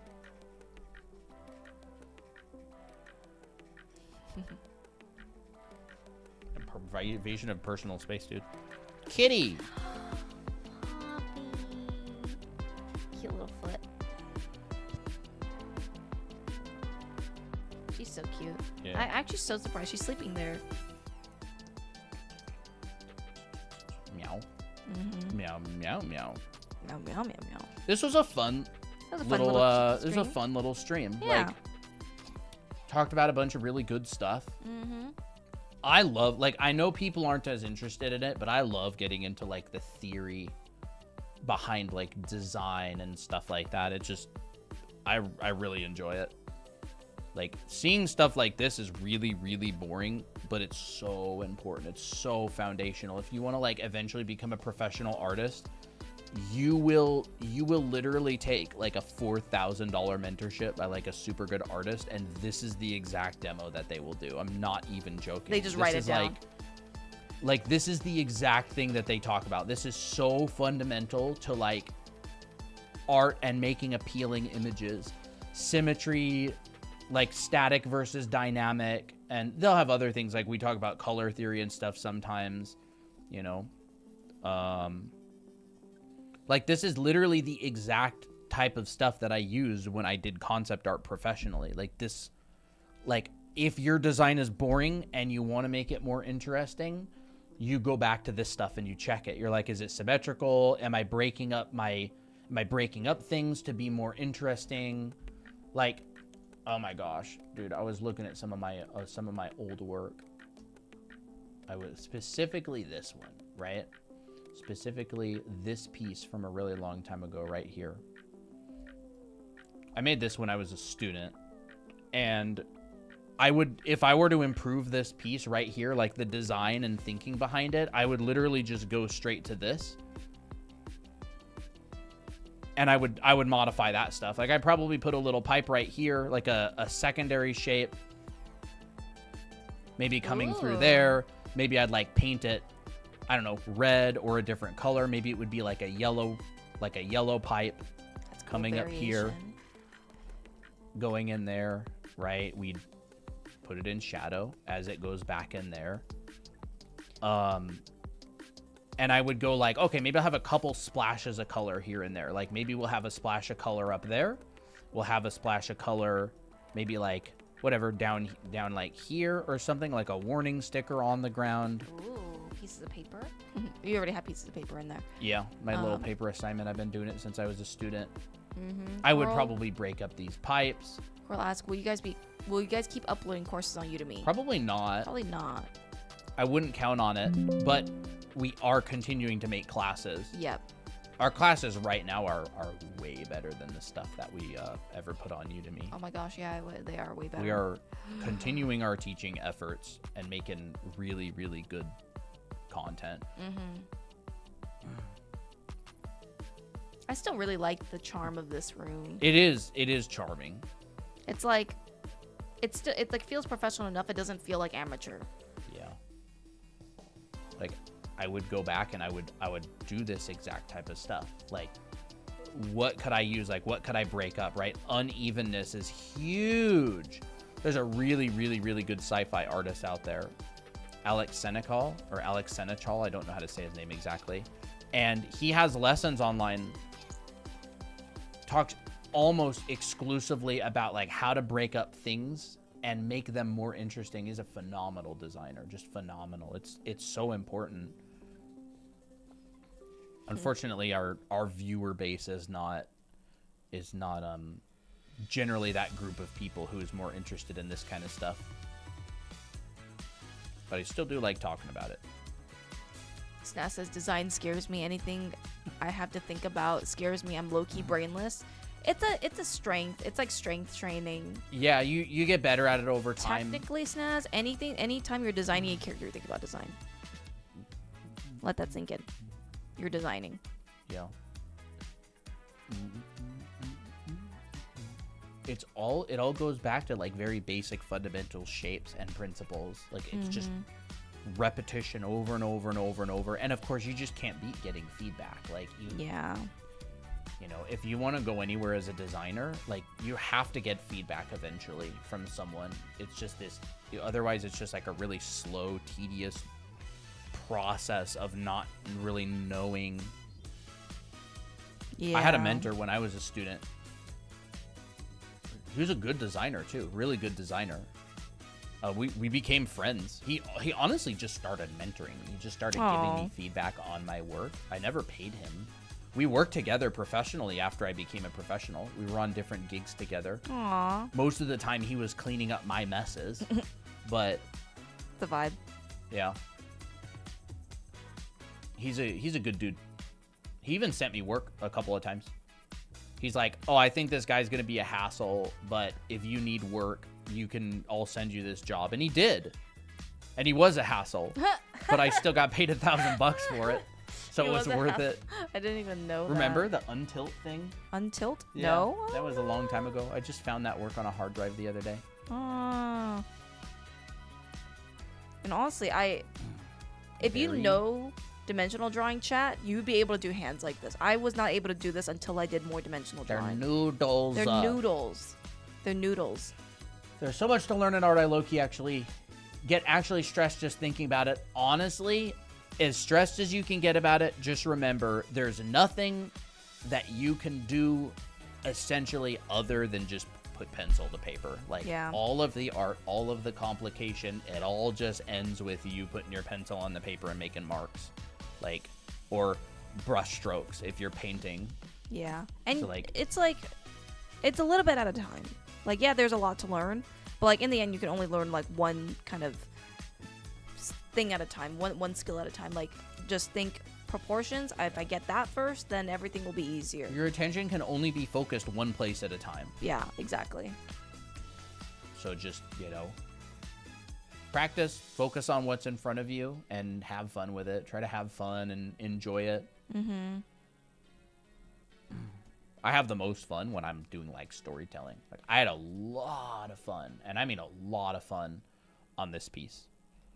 This piece right here, very enjoyable to make. I came up with a whole story. There was a whole backstory, and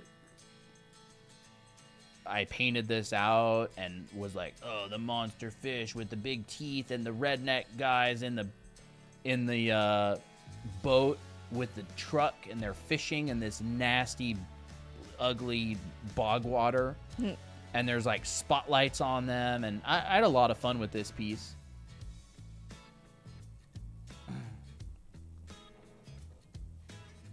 I find that every time like I get stressed, I just need to go back to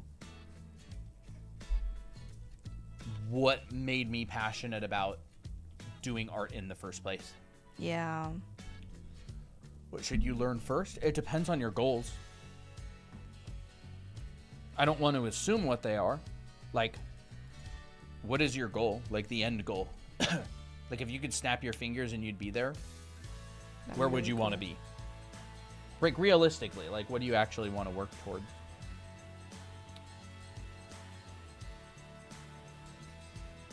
And it's okay if you haven't figured that out yet either. Mm-hmm. You probably have a general idea. Like, oh, I want to make whatever stories with characters that look interesting, or whatever. Like, it's definitely going to involve foundation. Like, pretty much any goal you set is going to involve foundations, but which ones exactly and in what quantity kind of depends.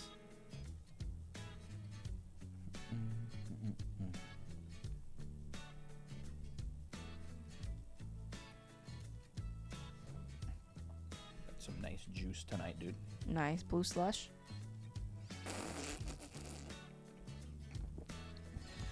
I always think there's like a bit of a charm when the older animes have like a zigzag blush. It makes sense. Just being able to make art with a specific emotion you can feel from the character mostly. So, like, character design, expression.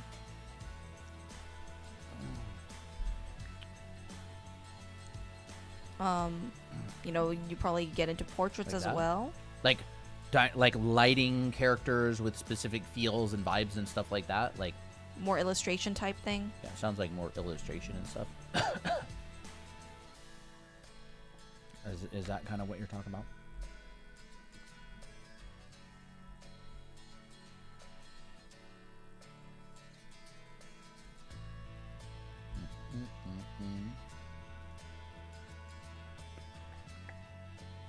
Is there any book that you would recommend for anatomy?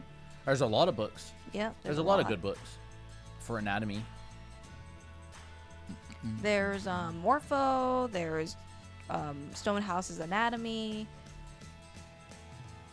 There's also like good figure drawing books as well.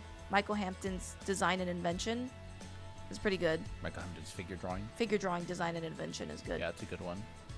I really like to write stories, and I want my art to convey the story I'm telling. I would say... So what was the question exactly? What should I learn first? I mean, it sounds like illustration. Yeah, it sounds like illustrative. You'd want to develop like an illustrator's tool set. So, but if you're writing your own stories, you want to build your own worlds too, right? Like, you would want to build a world. So you definitely need figure drawing. Like, you know, it's your general. It's composition, figure drawing, perspective, lighting, and color. Like, especially if you want to illustrate in color, you need to learn all those things. In terms of like what to do first, I don't really know, because you can always start somewhere. Like, It doesn't really matter that much, people but I would drawing. definitely put form drawing and figure drawing yeah, at the top of the list. yeah, form Because drawing. everything else is going to be underneath of that. Like, you can't light something if you can't draw it. Yeah. Like, you can't light an object that's an amorphous blob with no form, because lighting something is when you describe the form. If you don't know the form, you can't describe it. That's true. It's like spelling a word, but you don't know what the word is. Like, how could you spell the word? That's basically trying to light something if you don't know the form. So, form drawing for sure, which is, you know, like your perspective skills, spatial awareness, and being able to draw in 3D space. But you'll notice that there's like perspective classes, and then there's a bunch of assignments that actually help you improve your form drawing. Technically, they would be in the same category, but you would probably approach practicing them a little bit differently generally.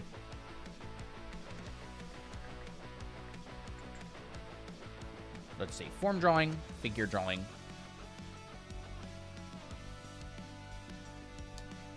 Costume drawing for sure. Costume.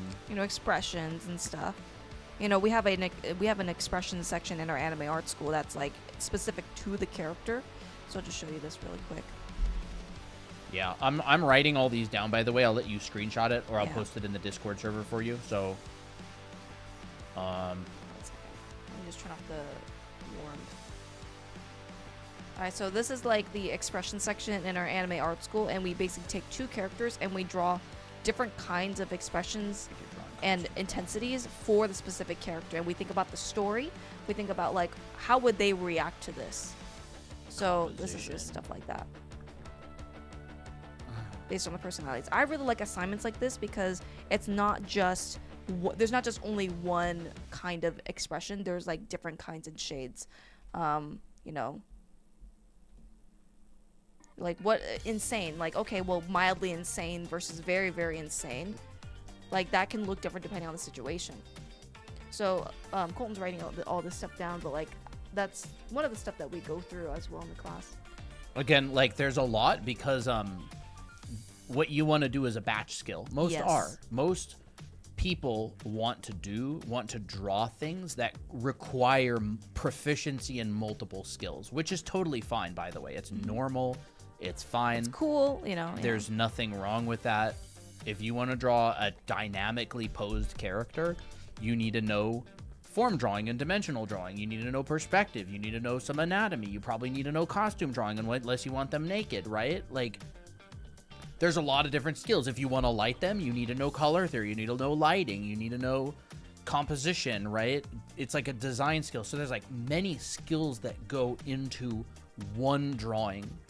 And you want to practice those skills in isolation and also together. But when you're very first getting started, practice them in isolation. That's why like a lot of people will recommend drawing boxes, is because it is an isolated perspective drawing exercise. But then a lot of people get stuck only drawing boxes Ever. and become like these weird box elitists where they're just like obsessed with boxes and that's all they do ever. So don't get stuck behind that.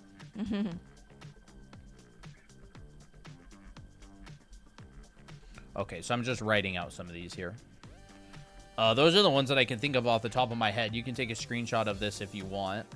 Like, these are good, you know, form drawing and perspective, figure drawing, costume drawing, heads, faces, and expressions, composition, painting, lighting, color theory. You can take a class that's like all three of those, like all three of these things. Like it talks about painting, lighting, color theory, composition slash like, yeah, like a composition class, or this could be included in painting classes as well. Character design, like this is a whole big thing. Like That has its own section. You could take multiple classes on this in different ways. You could go in different directions, right? Like you could do maybe like historical character design or realistic character design, or you could do more like something that goes in the direction of maybe something like Blizzard with Overwatch or whatever. So if you want to take a screenshot of that, feel free to. Maybe I'll get this nasty thing out of the way over here too. Like these things. I'm self-taught. I'm wanting to learn deeper level on anatomy and how the body rests. That's a great ambition. Well, I have really good news for you because we're actually running a figure drawing class. Which one is it? Oh, it's that one. It starts in 8 days, so if you want to sign up for that, feel free to. It's on our site. It'll be the teal button. However, and if you want like feedback on your work and stuff, but if I'm self-taught, I want to learn deeper level anatomy, how the body rests. Rests? I don't really know what rests means, but you'd want to take a figure drawing class. yeah, figure drawing class is your best bet. Figure drawing class will give you proportions, simple volumes, how to pose, gesture, and it will give you anatomical knowledge on muscles and placement. Is it free? No, this is one of our paid classes. No, yeah. The live streams are all free. We have a And we do have a bunch of free videos and resources on like YouTube and stuff, but we also run live classes on Zoom where you actually get feedback on your work and you get like time with us in a class live. Yep. How much is the class? 500. 500 for 6 weeks. Yep. And you get access to all of the recordings, and you can download the recordings. And even if you don't show up, your work will still get critiqued as long as you turn it in. It's going to be our 3rd term running classes. Yeah. Back due to popular demand, honestly. Honestly, the only way, well, not the only way, but like one of the main ways that I learned anatomy was through live classes, and I just cannot recommend it even. I cannot recommend it more. I guess is that how you pronounce? Is that how you say it? What? I can't recommend it enough. Oh. I should say that. Yeah. That's right. Can't recommend it enough. Yeah, they're super, super important. If I want to start drawing more realism with bodies and faces, what do you guys recommend I start with? Form drawing. Form drawing. Realism with bodies and faces? Honestly, same thing. Yeah. Form drawing, figure drawing classes. There aren't really like anime figure drawing classes. It's just figure drawing. Like proportion is proportion. You know, bicep is a bicep. Abdominal muscles are abdominal muscles. Like the knee is the knee. It's just how you decide to stylize it, which would be a design thing. Yeah.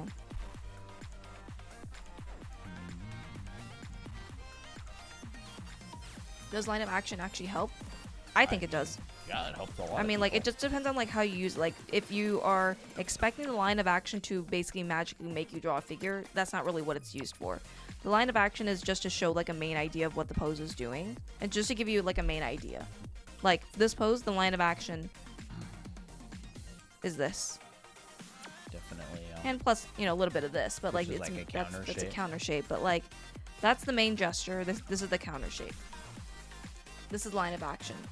My body is not exactly following it to the T because there's like other elements like this leg here, but like that's where it's generally going.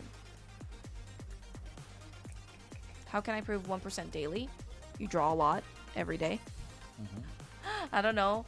I think drawing a lot and also drawing good exercises helps you improve. But it's certainly going to involve practicing and being diligent about making sure you're doing exercises and Yeah. practicing. But I don't know. Honestly, improving 1% daily would be insane. Like, Yeah, 'cause it feels- you'd be so incredibly good within like a year or two. That's true. You'd be like the best artist in the entire world. 1% 1% is like, a lot if it I mean, compounds. especially if it's like, if 100 is the main goal. Like, if it's 1% every day, Well, 100% just means you're twice as good as you were. Yeah. Which isn't. that's a good point. It's just if it compounds, Yeah. that's a lot. But I don't know. I'm not really so mathematical about my improvement. I just try to practice and draw and Yeah. build up weak points. I think there's like, no, I'm not against people who are improvement oriented. It's great to want to improve, but I think like if the sole reason to draw is to like only improve and you pressure yourself to do that, then that can lead to problems. Once again, it's very noble to want to improve, but it just takes a long time, so just be aware of that. But you can definitely improve. How do I learn lighting and rendering in the most effective way? I would throw out the idea of the most effective way, and Yeah. I would just get started, honestly. Yeah, Like, that's a procrastination of it. yeah, I would be very careful of falling into the idea of like most effective, because usually it's a way to procrastinate. Even if you don't think you're procrastinating. Now, I can teach you some effective ways. I am the lighting and rendering teacher, Yes. and so I'll do it. Yep. It's being weird. And a spoiler alert, you can't light something if you can't draw it. So you have to know the form of something in order to light it. However, these are examples from my class in anime art school. And so light travels in a straight line. You can calculate which sides of something would be hit and which sides would be in shadow. And I teach all this stuff in my class. So like this is like industrial design type rendering. And I go through and I light blocks and teach you how to light them. And I teach you how to make bounce light and calculate drop shadows and cast shadows. And then after we learn how to calculate it, we learn how to kind of shorthand it. So we can start doing stuff like this relatively easily, which is an environment that I did as a demo in my class and painted the whole thing with the basic round brush. And then he goes in and does this stuff. Yep. And then we go in and learn about composition. We learn about the stuff that I was talking about earlier, wherever that page went. There, right there. Right here. I talk a lot about these. I break down a bunch of examples of armatures and how to use them in your art now that you know how light and color works. And now we have to actually make an appealing image. And then I also talk about how to do still lifes, how to set them up, how to design them, how to start with no tone and expand. Like, learning how to light and color is a very process-driven thing. It is 100% learnable. You can definitely learn how to do it. It's like learning a language. It's very process-driven, and that's what they teach in like colleges and art schools that produce professional artists. We go over materials and all that kind of Yeah. stuff. It's a very well-rounded class. By the way, Anime Art School is actually 20% off right now. Oh, yeah. We forgot to talk about it today, but if you want to get it and you are interested in it, we are holding a sale. Yep. The anime art school is the self-paced one, the Yes. recorded one. Yes. It is 20% off for Valentine's Day using the code LOVE. That's going to be the yellow button on our site. We've been mostly talking about the live class just because it's coming up pretty soon. Yeah. But this is the recorded one. I really like the recorded one. But It's a great resource. did that answer your question on lighting and rendering? Like, I can't teach it to you right now because it's a large process, but I can explain what goes into it.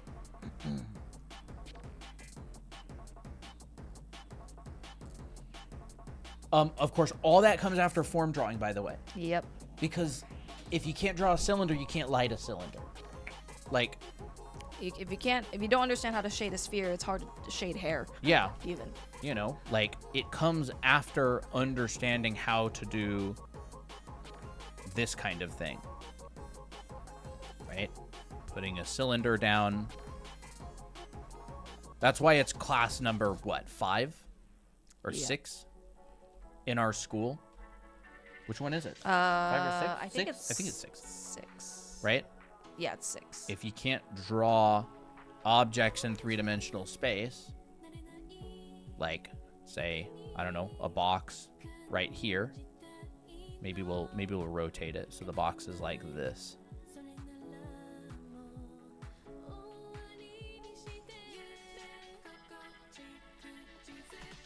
If you can't draw objects in 3D, how could you light it?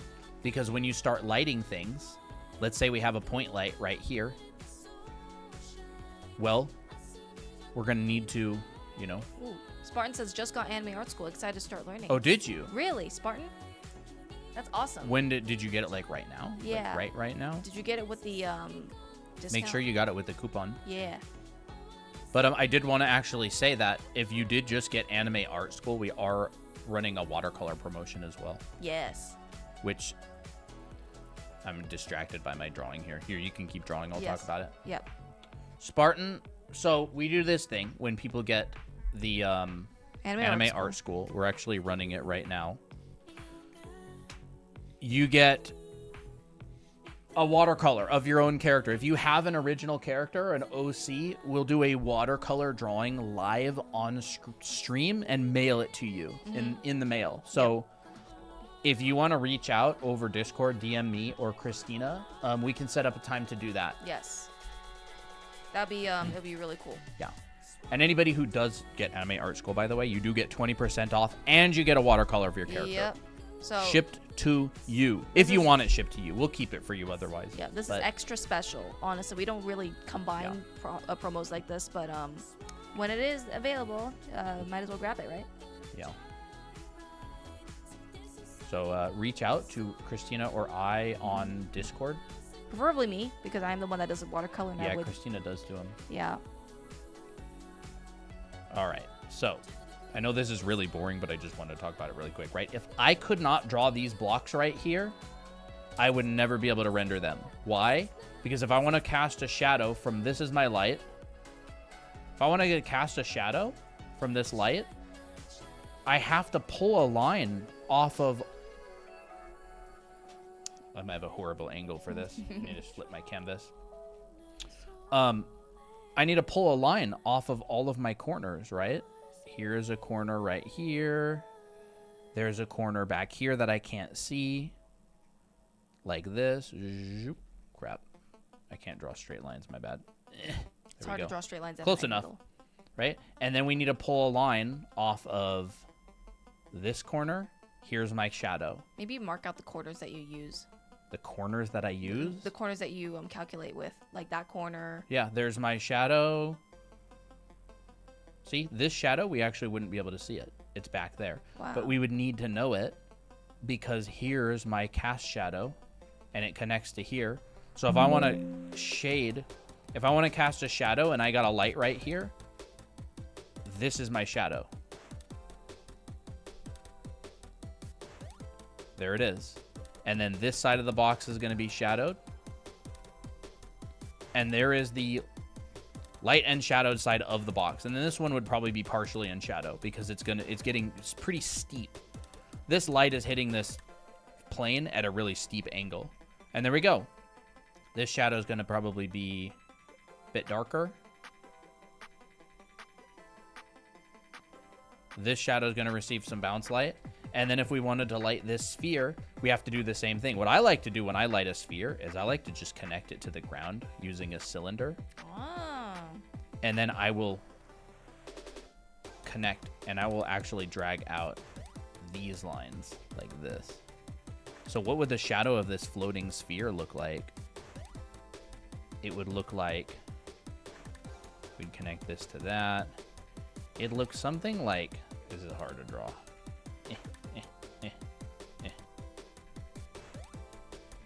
Something like this. Wow. There's that. Now the bottom. And now this side. It'd be something like, probably like this. Wow. That's probably what the shadow of our sphere would look like. And it looks convincing. I teach all this in our school, by the way, like in You my learned this painting stuff. class. It's a good stinking painting class. It's probably the best painting class that. It's definitely the best one I've ever taught, but Yeah. I would say it's probably one of the best ones that I ever took if I took it, because it just covers so much, right? So like if you can't draw in 3D, there's no stinking way you could light this. Yeah. Like where would the core shadow be? Where it would be perpendicular to this light source. And designing things like castles or Right. landscapes is even easier when you know form drawing. So it's like, it's just so fundamental. It would just be something like this, like the cast or the form side of this would probably be something like that. Is there any like face guideline or specific thing to respect when you draw? Y'all would recommend? For me, I would, if I want to like learn how to stylize faces and stuff, I would learn the realistic head proportions and features and just get the general ratios, and then I can, once I memorize that by drawing them a lot, I can then move it around and stuff. Yeah, it is. I don't. The way that game engines render lighting is weird. It uses your camera in order to calculate lighting. In real life, it's like there's the light and there's the rays and there's the shadow. But the way that game lighting works, Devin Corwin talked about it a little bit. Remember, he was talking about how like games work a little bit differently. They like kind of like reverse engineer it in a way. It's weird. That's cool. I don't know a lot about game engines and how they light stuff, but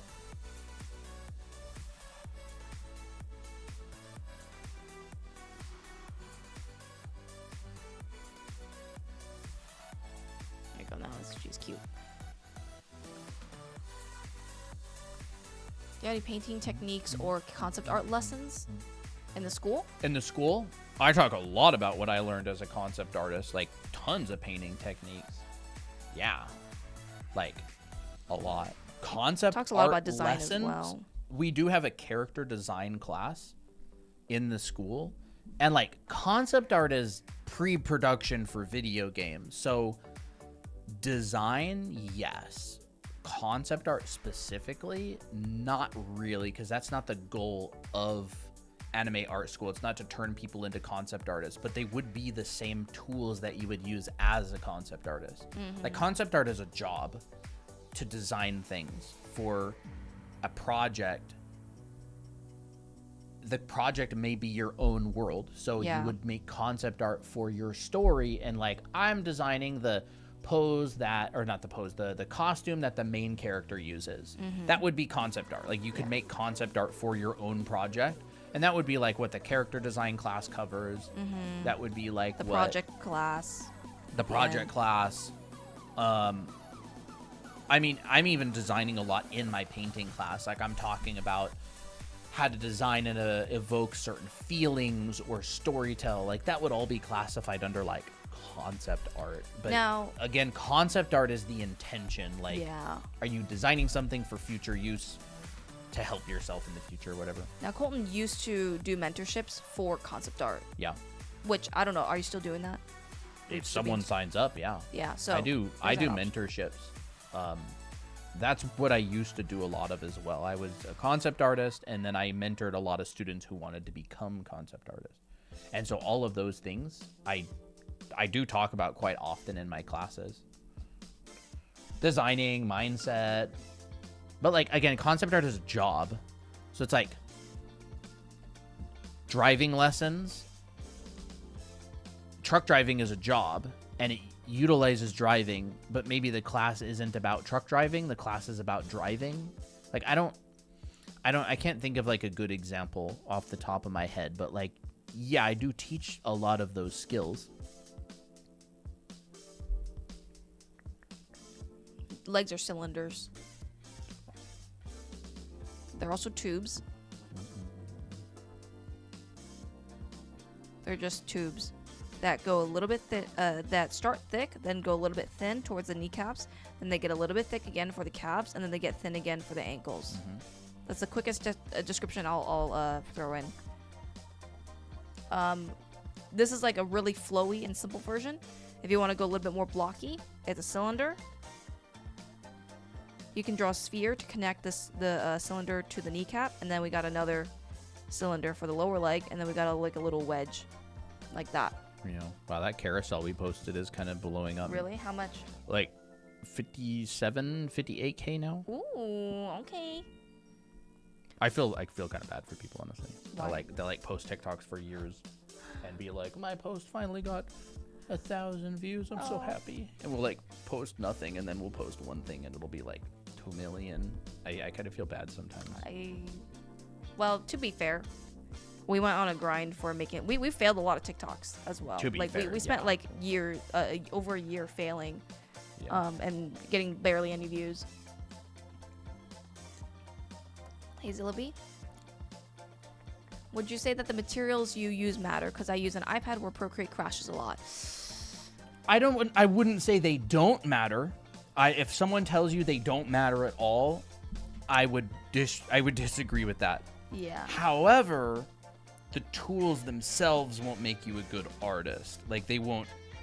Like I would say use something that you're happy and comfortable with. Mm-hmm. Like if you enjoy using it, I'm all about experimenting and trying things. Yeah.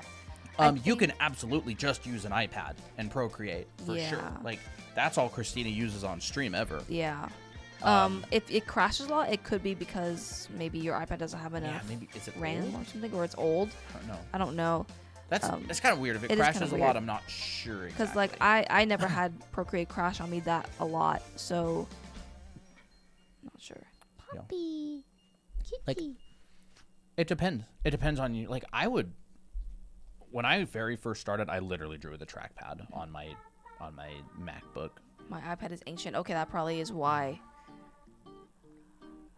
And I would draw a lot using it. I actually have like some old drawings from the trackpad when I was in high school on my DeviantArt.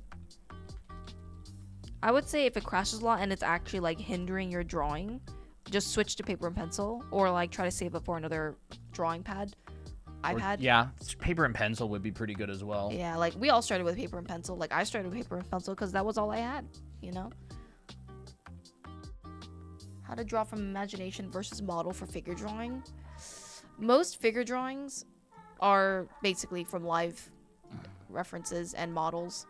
If you want to draw from imagination, it requires a different skill. Like it requires you to understand the forms of the body in depth. Not necessarily anatomy, but just like how do you simplify an arm? It's basically just a sphere and a cone mixed together. And what angle is it going? And if you know how to manipulate those forms, then you can draw from imagination. Yeah, drawing from imagination is an extreme skill. Like, Yeah. I'm talking if it would be like an Olympic level sport. Like drawing from imagination is a very, very tall order. It requires a lot of training, a lot of foundation. It's not something So, you can do like, on a whim. Yeah, like it's not the sort of thing that you're just like born with or not. It is a very, very time consuming skill to develop. It's fun. It's really fun. It's an incredibly powerful skill to be able to do. However, it's a whole different ball game than like just copying an image. It is Yeah. like understanding form and light and design in three-dimensional space versus like, I don't know, monkey see, monkey do, Yeah. or like square. Square. It's like there's a reason that printers can't make it images. Like, let's just say printers have existed for a really long time, right? But they can't make images. They can print images. It's a pretty like copying something that already exists is not a particularly difficult skill if you have a good process. Like a lot of people can do grid drawing with very little training and achieve some decent results. Drawing from imagination, whole different ball game. I don't want to say it's easy. It's just not. It doesn't require nearly the amount of training and practice. Now, obviously, you can combine both skills. You can draw from observation and utilize a reference to make your draw from imagination and utilize reference to make your imagination drawing better. But that wouldn't be like straight copying. That would be like drawing from imagination and being informed by a reference, which helps a lot, by the way. Yeah, like it's so hard to draw from imagination, especially like if you just only started like months ago with drawing. Yeah. Not only that, but like if you are an adult or like you're not a kid anymore and you try to draw from imagination, it's really, really, really disheartening. It's soul crushing because it looks so easy when someone does it. They're like, how does that even happen? So it just takes a long time. Learning how to draw from imagination has been basically many times by many artists talked about as a very, very mostly a mental game. Like it takes a long time. It takes a lot of dedication. And so like if you have trouble with it, you are not alone at all. It's actually very normal. Everybody who can draw from imagination started as an absolute beginner, regardless of what you may think. Everybody started from zero. They may have started from zero at a younger age. How are we? We're doing good? How's it going? I think most people can learn it. It's a learnable skill. It's like a language. I firmly believe that if you have learned how to speak a language, you can learn how to draw.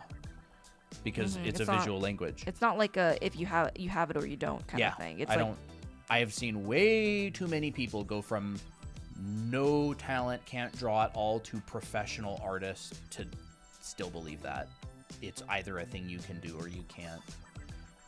It may be a thing you're not willing to do, but I think like the vast majority, I've never really seen someone who just simply couldn't learn.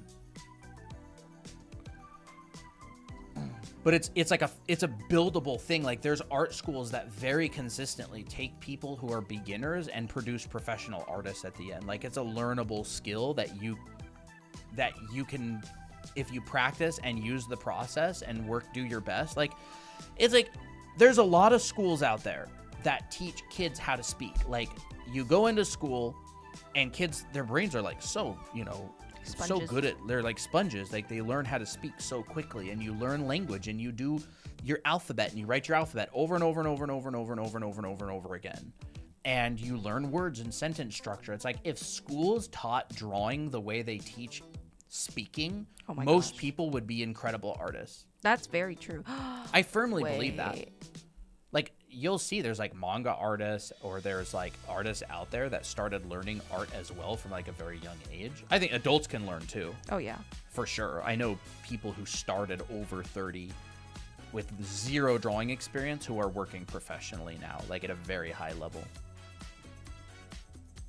It's a matter of repetition. Like your brain's not just incapable of learning things. Like some people aren't just like, I just simply can't learn something. Yeah. Well, how are you talking to me? Because obviously you learned how to talk, or obviously you learned the alphabet. What I do to try to like test myself with drawing posts from imagination is I'll think in terms of components. Like, oh, what does a rib cage look like if it's twisted? Well, it can look like this. Like giving myself options. Like, oh, do I want a torso that's like? Well, the rib cage doesn't twist. Oh, oops, sorry. I meant the torso. Like, how does the torso bend? What form do I use for that? Do I want to build a pose that looks like this or like this as a starting point? Do I want it to? I don't know. There's really not that many ways a torso can twist. And turn. Yeah, it can like bend forwards and backwards. Yeah. It can twist left and right, and it can go side to side. Like there's a very limited range of motion for torsos, honestly. Yeah. So it's like you kind of just pick one, and you're like, okay, I'm gonna pick this one. And so like, okay, do I want my head to overlap? If it's in this position, generally you will get overlap. So like my judging based on like how many life drawings I've done, how much I understand about the human figure through the life models, I'm like, okay, I know that the head goes here. And how do I want my arms be posed? Well, I can just plop in some cylinders. Depends on what they're doing, but you can just do like random poses for now. They don't have to be super crazy. And just see what comes out. But like start somewhere. Start understanding like what range of motion does parts of your body have. What do you think about books like Drawing from the Right Side of the Brain? Has shifting that thinking helped you or your students?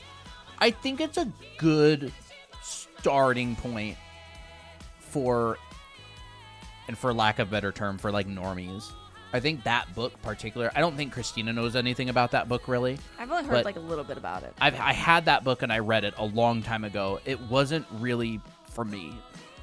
I think Angie had that book. I think it can help you realize that, like, draw what you see, not what you think you see. And I know it talks a lot about, it was a really long time ago. It just wasn't really for me. I was always interested in drawing from imagination, but it can be a good entry point, I think. I don't really ever recommend it other than people who strictly want to draw from, like, observation.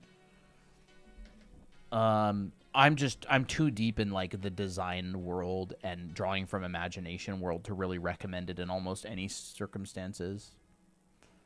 Like, you know, I come from, like, the industrial design background where you're, like, building foundational skills like form drawing. I just don't see it apply to most. I think it's just for people who don't draw. Mm-hmm. It's like a book that gears towards people who don't really draw that much, and they're like, here's an easier way to think about it. It can be a good introduction to some concepts, like observing and, like, what do you really see versus what do you think you see, like, for an eye. And I don't mean, like, for normies in any kind of a disrespectful way. I mean for, like, non-art people. Yeah, like for the yeah. Like, I mean that with all respect to normies, you know. It's like, it's a good introduction for people who don't know, like, the first thing about drawing or art. Teaching corporate people to visualize things better. And for me, like, I don't, like, Christina and I, our, like, 100% focus is helping people get better at drawing their worlds from imagination, or, like, how to approach learning the fundamentals of art. That is 100% our mission. And that involves doing things like still lives and observing the world. Like, I think observation is an incredibly important skill. Yeah, But, like finding nuance. We mostly teach from observing to understand, like, what forms make this up. I think our channel is probably most similar to, like a Mark Burnett or, like, an Art Wad or one of those channels. Yeah, we're very foundation heavy because that's for us, like, that's how our preferred way to learn. Like, we don't just do copy drawings, and stuff like that. So, tips on finding a good brush. We have a brush that you can have for free. Yeah, that's absolutely amazing. Yes, this is Procreate. Is reference drawing mandatory? I've always liked imagination drawing and hate using references. I would say yes, but mandatory. How would you understand what things look like without reference? Like, if I told you to draw a bird you've never drawn before, you'd have to find a reference of it. If I told you to draw something you've never seen before, you'd have to find a reference, or a pose that you don't know what it would look like from a certain angle. Or it's like, reference for me is not about copying, it's about understanding so I can add richness to my own art. Well, think about it like this. In order to do imaginative drawing and make it more convincing, using references help it. Reference is a tool. It's not like you have to only draw with a reference. Like, I think there's, like, this idea that, if you want to draw a pose, you have to look up an image and draw from that reference. But, like, that's not true. That's not necessarily true. Like, you can have a starting point idea. Like, let's say if I want to draw someone sitting like this, holding a cup of tea, I can have a general idea based on my experience of drawing sitting poses, but if I want it to be a bit more accurate to serve my purpose, I find a reference that's similar to the camera angle and to, like, the pose. And then that will help me make my imaginative drawing way better. And you can actually use reference in different ways. You could look for color information. Yeah. You could look for lighting information. I could have a reference that's simply an inspiration for the mood that I want. That would still be a reference. Yeah. I could have a reference that's at a completely different angle. Like, I had one single reference, and it was Sitting pose. It was a sitting pose, but the reference was, I don't have the reference anymore. But it was a different image. Yeah, the reference was, like, her at this angle. It was, like, kind of chest-ish horizon line, and it was like this. Like, she was sitting like this, and then the legs came out. You could see maybe just a little bit of the top of that, And then the legs would came out like this.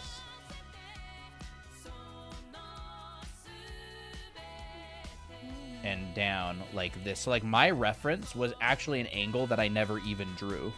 And I only drew it at different angles. So like the reference that I had was kind of like this angle for this bottom sitting pose.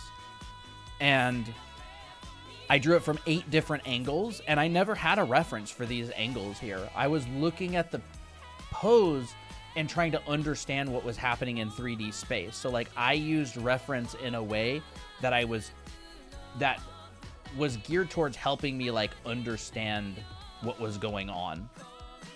And you can use reference in that way. So like I was getting posing information from that reference. Basic forms. Of course, it was like a photo of a person, but like you were reverse engineering it and trying to put it in different angles. Yeah, and so I'm like, okay, here's the shoulder, and maybe this comes out a little bit like this.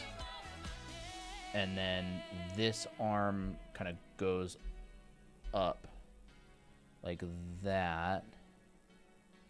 And like I was practicing dimensionally drawing like the same pose at different angles with the same proportions, if at all possible. And so like reference can be incredibly helpful for that. And so like now I could throw the reference away and I would have a very good chance of actually remembering the pose better.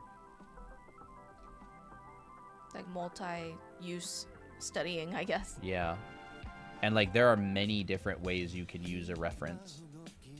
Like perspective, composition. Like you could use a reference just for composition and draw something completely unrelated subject matter wise. Wait a second. I think a good video idea would be like how to use reference. Different ways to use reference. Kind of cool. Right, and I use my understanding of like anatomy and go like, okay, well the arm, the elbow could come to like the bottom of the rib cage. And so maybe here's the elbow. And then this arm goes in here, like that. Whatever is happening with that arm, okay.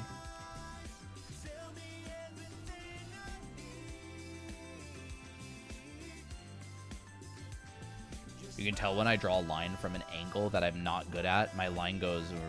At least it goes to the place you want it to. The funny thing is it's still correct line. Yeah, like it's still like in you perspective. can argue that that's just a textured line. Yeah. How do you know which part to shade or darken? Lighting and form drawing. Yeah, light travel. Well, Sorry. These are not shaded correctly. The shading on these is simply for clarity. I'm just breaking up. I'm breaking up the sides. Like if I draw a box and I want to see this box easier, I'll just like shade some of the sides to separate them. Yeah. So like I didn't use true lighting here. I used kind of lighting. You use like practical, like showy. I don't know. This is fake lighting in order to make things easier to see. Yeah. So like, you know, if I want to draw a box, I could just go, how do I make this box a little easier to see? We'll just like shade one side there. Now it's a little bit easier to see. It's like a viewport in a 3D program. It's like, it's fake lighting so you can see the form. Can you please show the full canvas? This? Yeah. It's cool. Yeah. So there was that one. And then I went ahead and did this one from different angles. And then I did this one from different angles. I love that one. And then I actually turned this one into more of like a finished character. What is this? Anime Art School. 20% off with the code LOVE. Oh my goodness. If you want to learn this stuff and you want to actually get good at drawing figures and people in perspective and all the stuff that you need to draw your own characters and stories, you can check out our Anime Art School. We built it just for you. It is currently 20% off with the code LOVE. And if you do get it with a discount, be sure to let us know because you can get a watercolor of your character and we can ship it to you. Yes. Watercolor of your character and a 20% off discount. That's crazy. That's a pretty good steal. So if you get it with the coupon, let us know ASAP through email or through Discord or whatever. DM us and then saying you got it with the sale. Yeah. So yeah. And like this was kind of like the beginning of the form drawing stuff. So like these are more organic forms, right? But again, I'm still doing form drawing. I'm still coming in here And instead of boxes, I'm drawing blobs. By the way, it's not a subscription. No, it's not. It's a one-time. It's a one-time payment. Right? I'm drawing blobs, and so like maybe I'll draw a blob like that. And so I go, okay, where's a contour line on this blob? Right? And we go, oop, and maybe that it changes direction and goes down there. Yeah. Just letting you know when does the sale end again? I don't remember. Around the time of the 12, towards the end of the month. Yep. So right? Just letting you know so you're not Form discouraged. drawing. Even better. Honestly, we need more people who appreciate one-time payments more than subscriptions. Yeah, I don't like everything turned into a subscription. Yeah. But yeah, like this is all form drawing. These are the same exact skills that with those people at different angles. And if I was better, I mean, I could probably do it. Like, what if you drew this character from a different angle, from like below or above? Like, you would basically break it down. What I would do is I would go down here and I would figure out like this blob right here. And I would think, what is the form of this blob? Like this, right? Like this. Like this. And I would draw that blob at a different angle. Like, this is what character artists do. I took a class by Wouter Tolp, and he talked a lot about this sort of thing. Like, what is that blob exactly? It's like, okay, well, it goes down, and it kind of comes out, and it comes out a bit like this, and that's like the furthest point. You can measure. Like, you go in and go, here's the blob. What's at the halfway point? Okay, where does the blob end? Like, okay, that's like tapering. the 2/3 mark. Okay, so I come in here and I go, all right, so here's the top, here's the bottom, here's half, here's like 2/3 mark in perspective, and I go like, okay, like maybe that's like the widest point. So I could go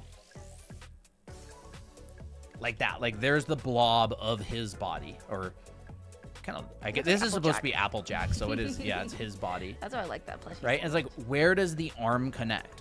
Here is the arm. Okay, so arm. How far does the arm go down? Okay, well, pretty far down. Well, maybe down there. What is the shape of the arm? And so I'm like drawing this form from a different angle. And I'm using like proportional measuring. And I go, okay, there's the arm.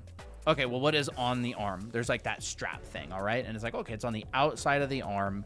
And it kind of bulges out. And it comes out. Let's measure. Guess what? This is also called observational drawing. Yeah, this is like observational drawing. This is like the same thing. Okay, so we got this big area. Okay, so let's just go down here and let's go. All right, so we got the top of the arm. And this comes down here. And then maybe the patch is... Maybe his name's Patches. No, it's Apple. Apple Patches. Apple Patches. Okay. Maybe like this. And then this follows the form of the arm.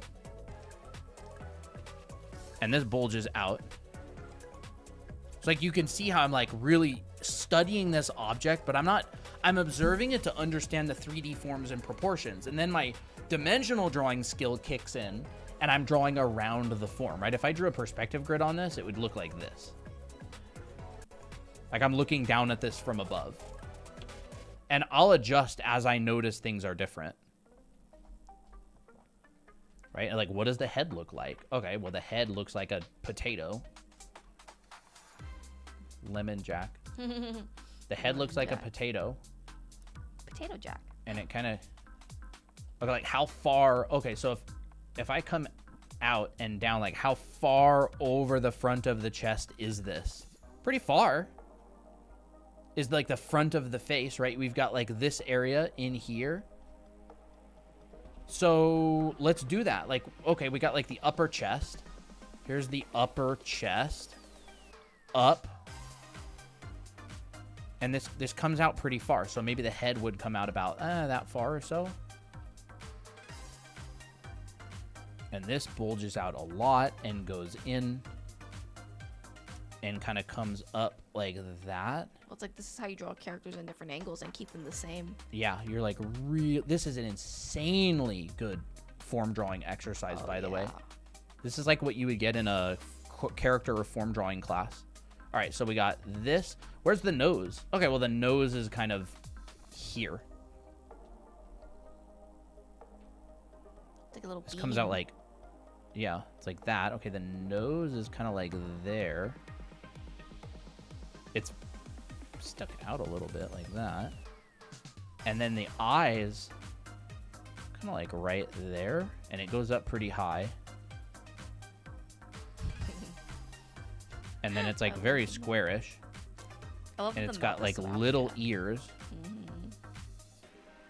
And then, you know, form drawing to the other side. The mouth is short, and it comes around and is really big, and it kind of comes under the eye like that. And then we'll Marco Polo it to the other side. He looks like him. This eye pops out a lot. Like, it's pretty far. The big bead. Yeah. So maybe we pop this eye out a lot. And again, it's like, it's form drawing. Following the form, understanding the symmetry. Yeah. I like his little chin bump. This to me feels like it comes out a little bit more like that. And then you've got like this little chin that kind of ends under there, and it wraps around to the back of the head. He's so cute. I want an Applejack plushie. And then this goes kind of under there. Again, I'm form drawing, right? We got this patch that kind of comes over here and goes down and leads into this. And I'm looking at positive and negative space, by the way. Like, I'm looking at this shape. And I'm going to use that shape to make sure that mine is correct. So we go, okay, so this kind of comes down there. And there. We'll erase some of this out. And then that one comes down like that. See, like, I could literally reconstruct this again from any angle if I had enough time. Like, you know, you got a gap here, you got a patch right there. We can do the other arm, and it comes out maybe about like that. Pretty similar, like relatively similar. I could make like some tweaks and adjustments and stuff, but like overall, I think this drawing this from a different angle is pretty similar. I think it gets a lot more tough when you're drawing it from like almost below. Yeah. But I've shifted this, and I'm looking at it from above, and if this was inside of a box, it would probably look like this. There's the box that one fits in. And I'm looking down at it. But anyways, that's probably like enough of the demo to give you an idea of like how important observation is. And form drawing. Form drawing, oh my gosh, dude. We're probably going to repeat that a lot. It is It's so foundational. Like, none of this would be possible without form drawing. I have to be able to draw around the form. If we said that, if we said that wasn't important, we'd be lying, and we wouldn't even consider ourselves as teachers.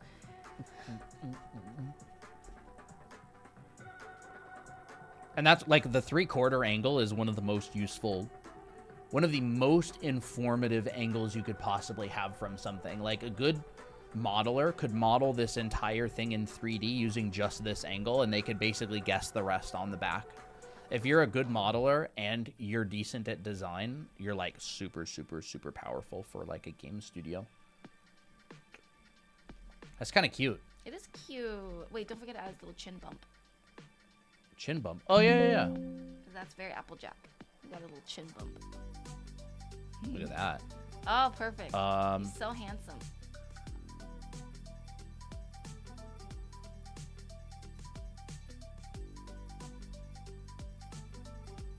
Yeah, different angle, same character.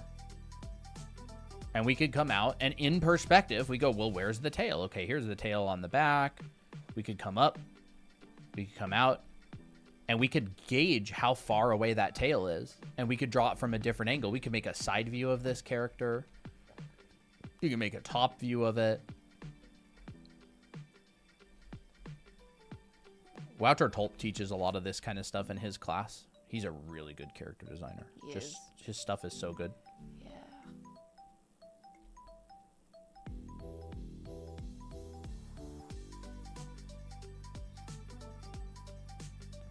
If you want to become like a professional artist, you basically have to do these kind of assignments. You kind of got to grind them out. Yeah. Like if you want to be like a concept artist, really, really, really important. To me, this feels like maybe this belly would be a bit more like Droopier? pointed. Yeah, it is more pointed. Maybe more like that. And like I just continually refine as I continue this, right? We got 3 buttons. Like 1, 2, 3.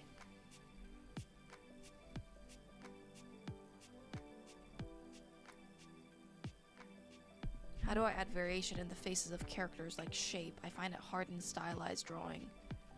I think the understanding shape language and the psychology of how shapes make you feel is going to be important.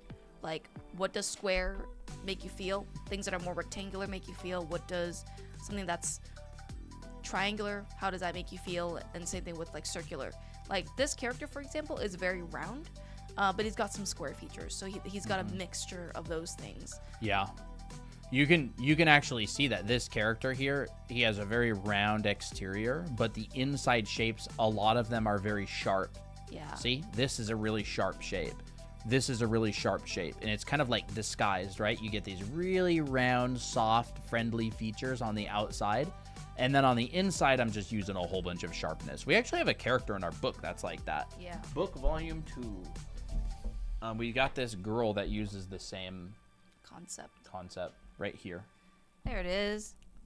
Round outside features that end in a point like towards the bottom, and then really sharp inside features. So I did the same thing on the stuffed animal. And look at this guy. This Different guy has features. square outside, Round inside. round inside, Even his 'cause teeth are so he round. looks friendly. This guy has a triangular outside and a square inside, so he's like sophisticated but kind of mean. It's shape language. Yep. That can help For a lot. instance, here, these are all characters with a very similar face shape, but their eye shapes are different. So this one's very round. This one's very kind of like straight, squarish.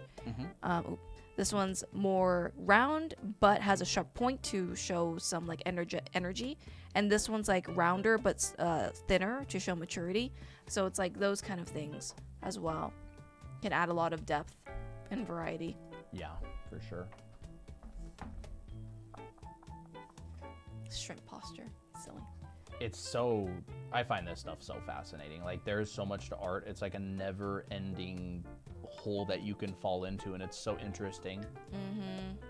If your goal is to like get insanely good as fast as possible, and that's all you care about, you'll probably burn out really fast. Yeah. If you fall in love with the process and learning, you're gonna get super good probably. Yeah, and you'll keep getting good because it's like the motivation is like your intrinsic feeling of liking the art and making it, and so like you just continue drawing. Yeah. People who enjoy the process of creating and imagining things generally always get better than people who are only motivated by like, I want to be as good as possible.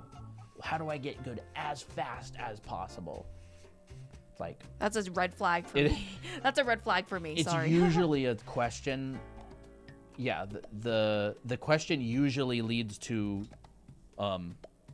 the opposite of the desire, which is like burnout. And then And the there wonder- are people who get really, really good, Yeah. and they were obsessed with getting good, and they burned out in the process, and they're like, dang, I sure wish I liked drawing because I'm good, but I don't like it very much. Yeah.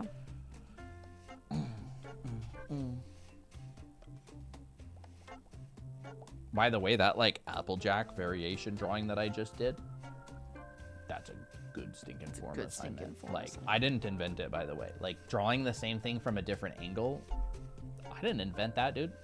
But it is a really good exercise. People don't do it enough. Yeah, you should see some of Wouter Tulp's work. He's way better at me than form drawing. Wouter Tulp characters. Let's go find something. Yeah, like, oh my gosh, dude. So good. If I could find like a higher res version. Kind of annoying. Let me go tools, size, large. My brain wants to learn really fast, but I know I need to take stuff slow. I think it's just like the time we live in. Like, we live with shorts. We live with like instant gratification type mentality. So it like makes sense. Like, I wish I got all the information downloaded into my brain. But then that would kind of crush the art of learning and figuring things out. You're like, whoa, I didn't realize that you could break things down this way, and I don't know. Yeah, like, look how nice Oh my gosh. Wouter Tulp's work is. Very good stuff. Changing the pose. Like, I did a very, very basic drawing with Applejack with that stuffed animal, but like, you can take these forms and push and pull them. Like, you don't have to keep the forms the same, right? It's like,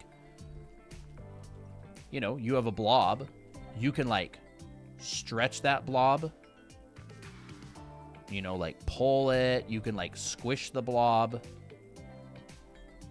like down, like That almost looks like an expression right there. like that, you know, you can pull it along a gesture line. So it's like, whoa, it's like stretching. And that's what like character artists do. They do the exact thing that I just did with the Applejack drawing, right? I took the form and I measured it and I made sure, but like, you could take it and you could make it pose. You could change the expression. You could make it fighting or jumping or whatever. It's like, you use those volumes and you use design and distort those same volumes along like a gesture line or an intention or a pose or an action. Where's that? Which is like this sort of thing. Like, so it's so nice. This sort of thing. It's a very, like, drawing from imagination is an incredibly difficult skill to develop. Yeah, I actually really like that. Look at how nice those look, dude. It looks Do you so have any cool. other stuff? Like, yeah, like, check these ones out, dude. These ones are super cool. Oh, that's so cool. Oh, I love the paws. It's Dog like versus cat. the perfect blend of 2D and 3D thinking. The 2D thinking is like just these beautifully drawn curves and lines that are so dynamic and interesting. Like, oh, that and a little bit of That's a good complexity there, shade. and just that really nice like flow in here that looks like that, Art is so deep. and bro. like, yeah, and just like it feels so so good. see, like, like that you can tell takes- that like this one looks like that, this one looks like that. That's like the gesture. What's that? Well, like, that takes a lot of time and effort to do. So like, seeing someone who can just do it so easily is like it's like a mark of a master. Yeah, for Mark sure. of someone who's really good. What would you tell someone who loves drawing but has a really hard time getting themselves to do it? Join a group of other people who do it. Hang out with other people who draw. Join a Discord call with them. Yeah, we have a Discord. Find server that people who are draw like together. really passionate. Like, that's a lot of the reason why people will go to a school or like a college. Yeah. They'll attend a school because the school will give them homework. Like, I probably wouldn't have been able to motivate myself to practice as much as I did if I didn't go to a school. But there's other ways to kind of hack it. Immerse yourself in it, right? It's like immersion. Immerse yourself in positive experiences. Positive. It's very important. Yeah. I'm getting kind of hungry. Are you? Yeah, I think I'm kind of ready to wrap up. Sounds good. Yep. But it was really fun doing this stream. It was fun. Doing your streaks. I gotta make sure I'm all caught up on them. I refuse to ever be the person who loses the streak. I think I've done it like once. She's just like a little lump right now. Oh, she's deep in sleep. She's not even moving.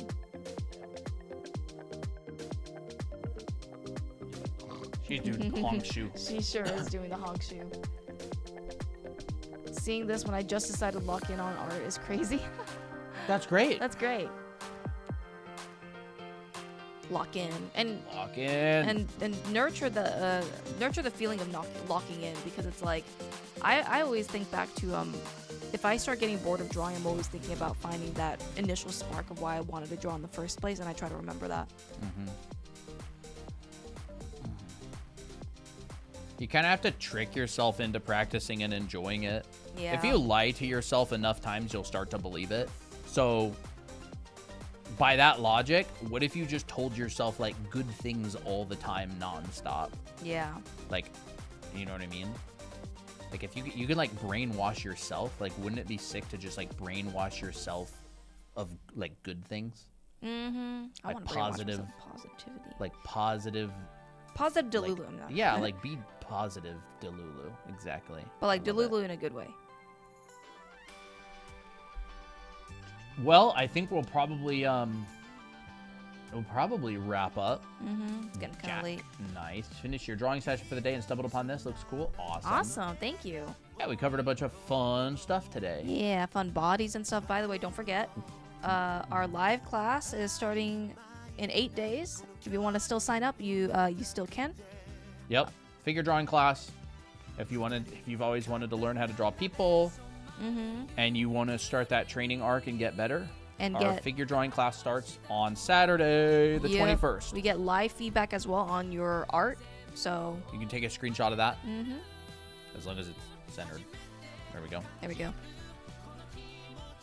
But we'll be live again soon. Mm-hmm. We will be live again very soon. So yeah, where's our? There's a catchy song, honestly. I like that song. I'm glad we added it. Rip. Rip. Now we are gonna have a very sad song, unfortunately. No. It is time for us to wrap up, everybody. Meow meow meow meow meow meow meow meow.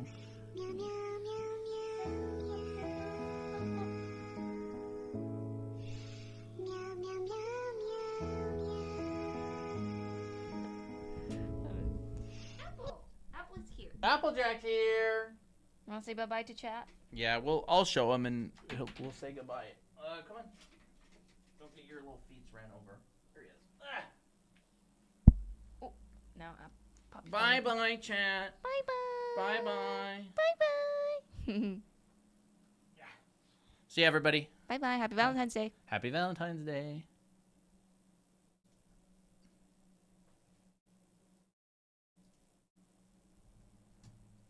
And bye bye, YouTube.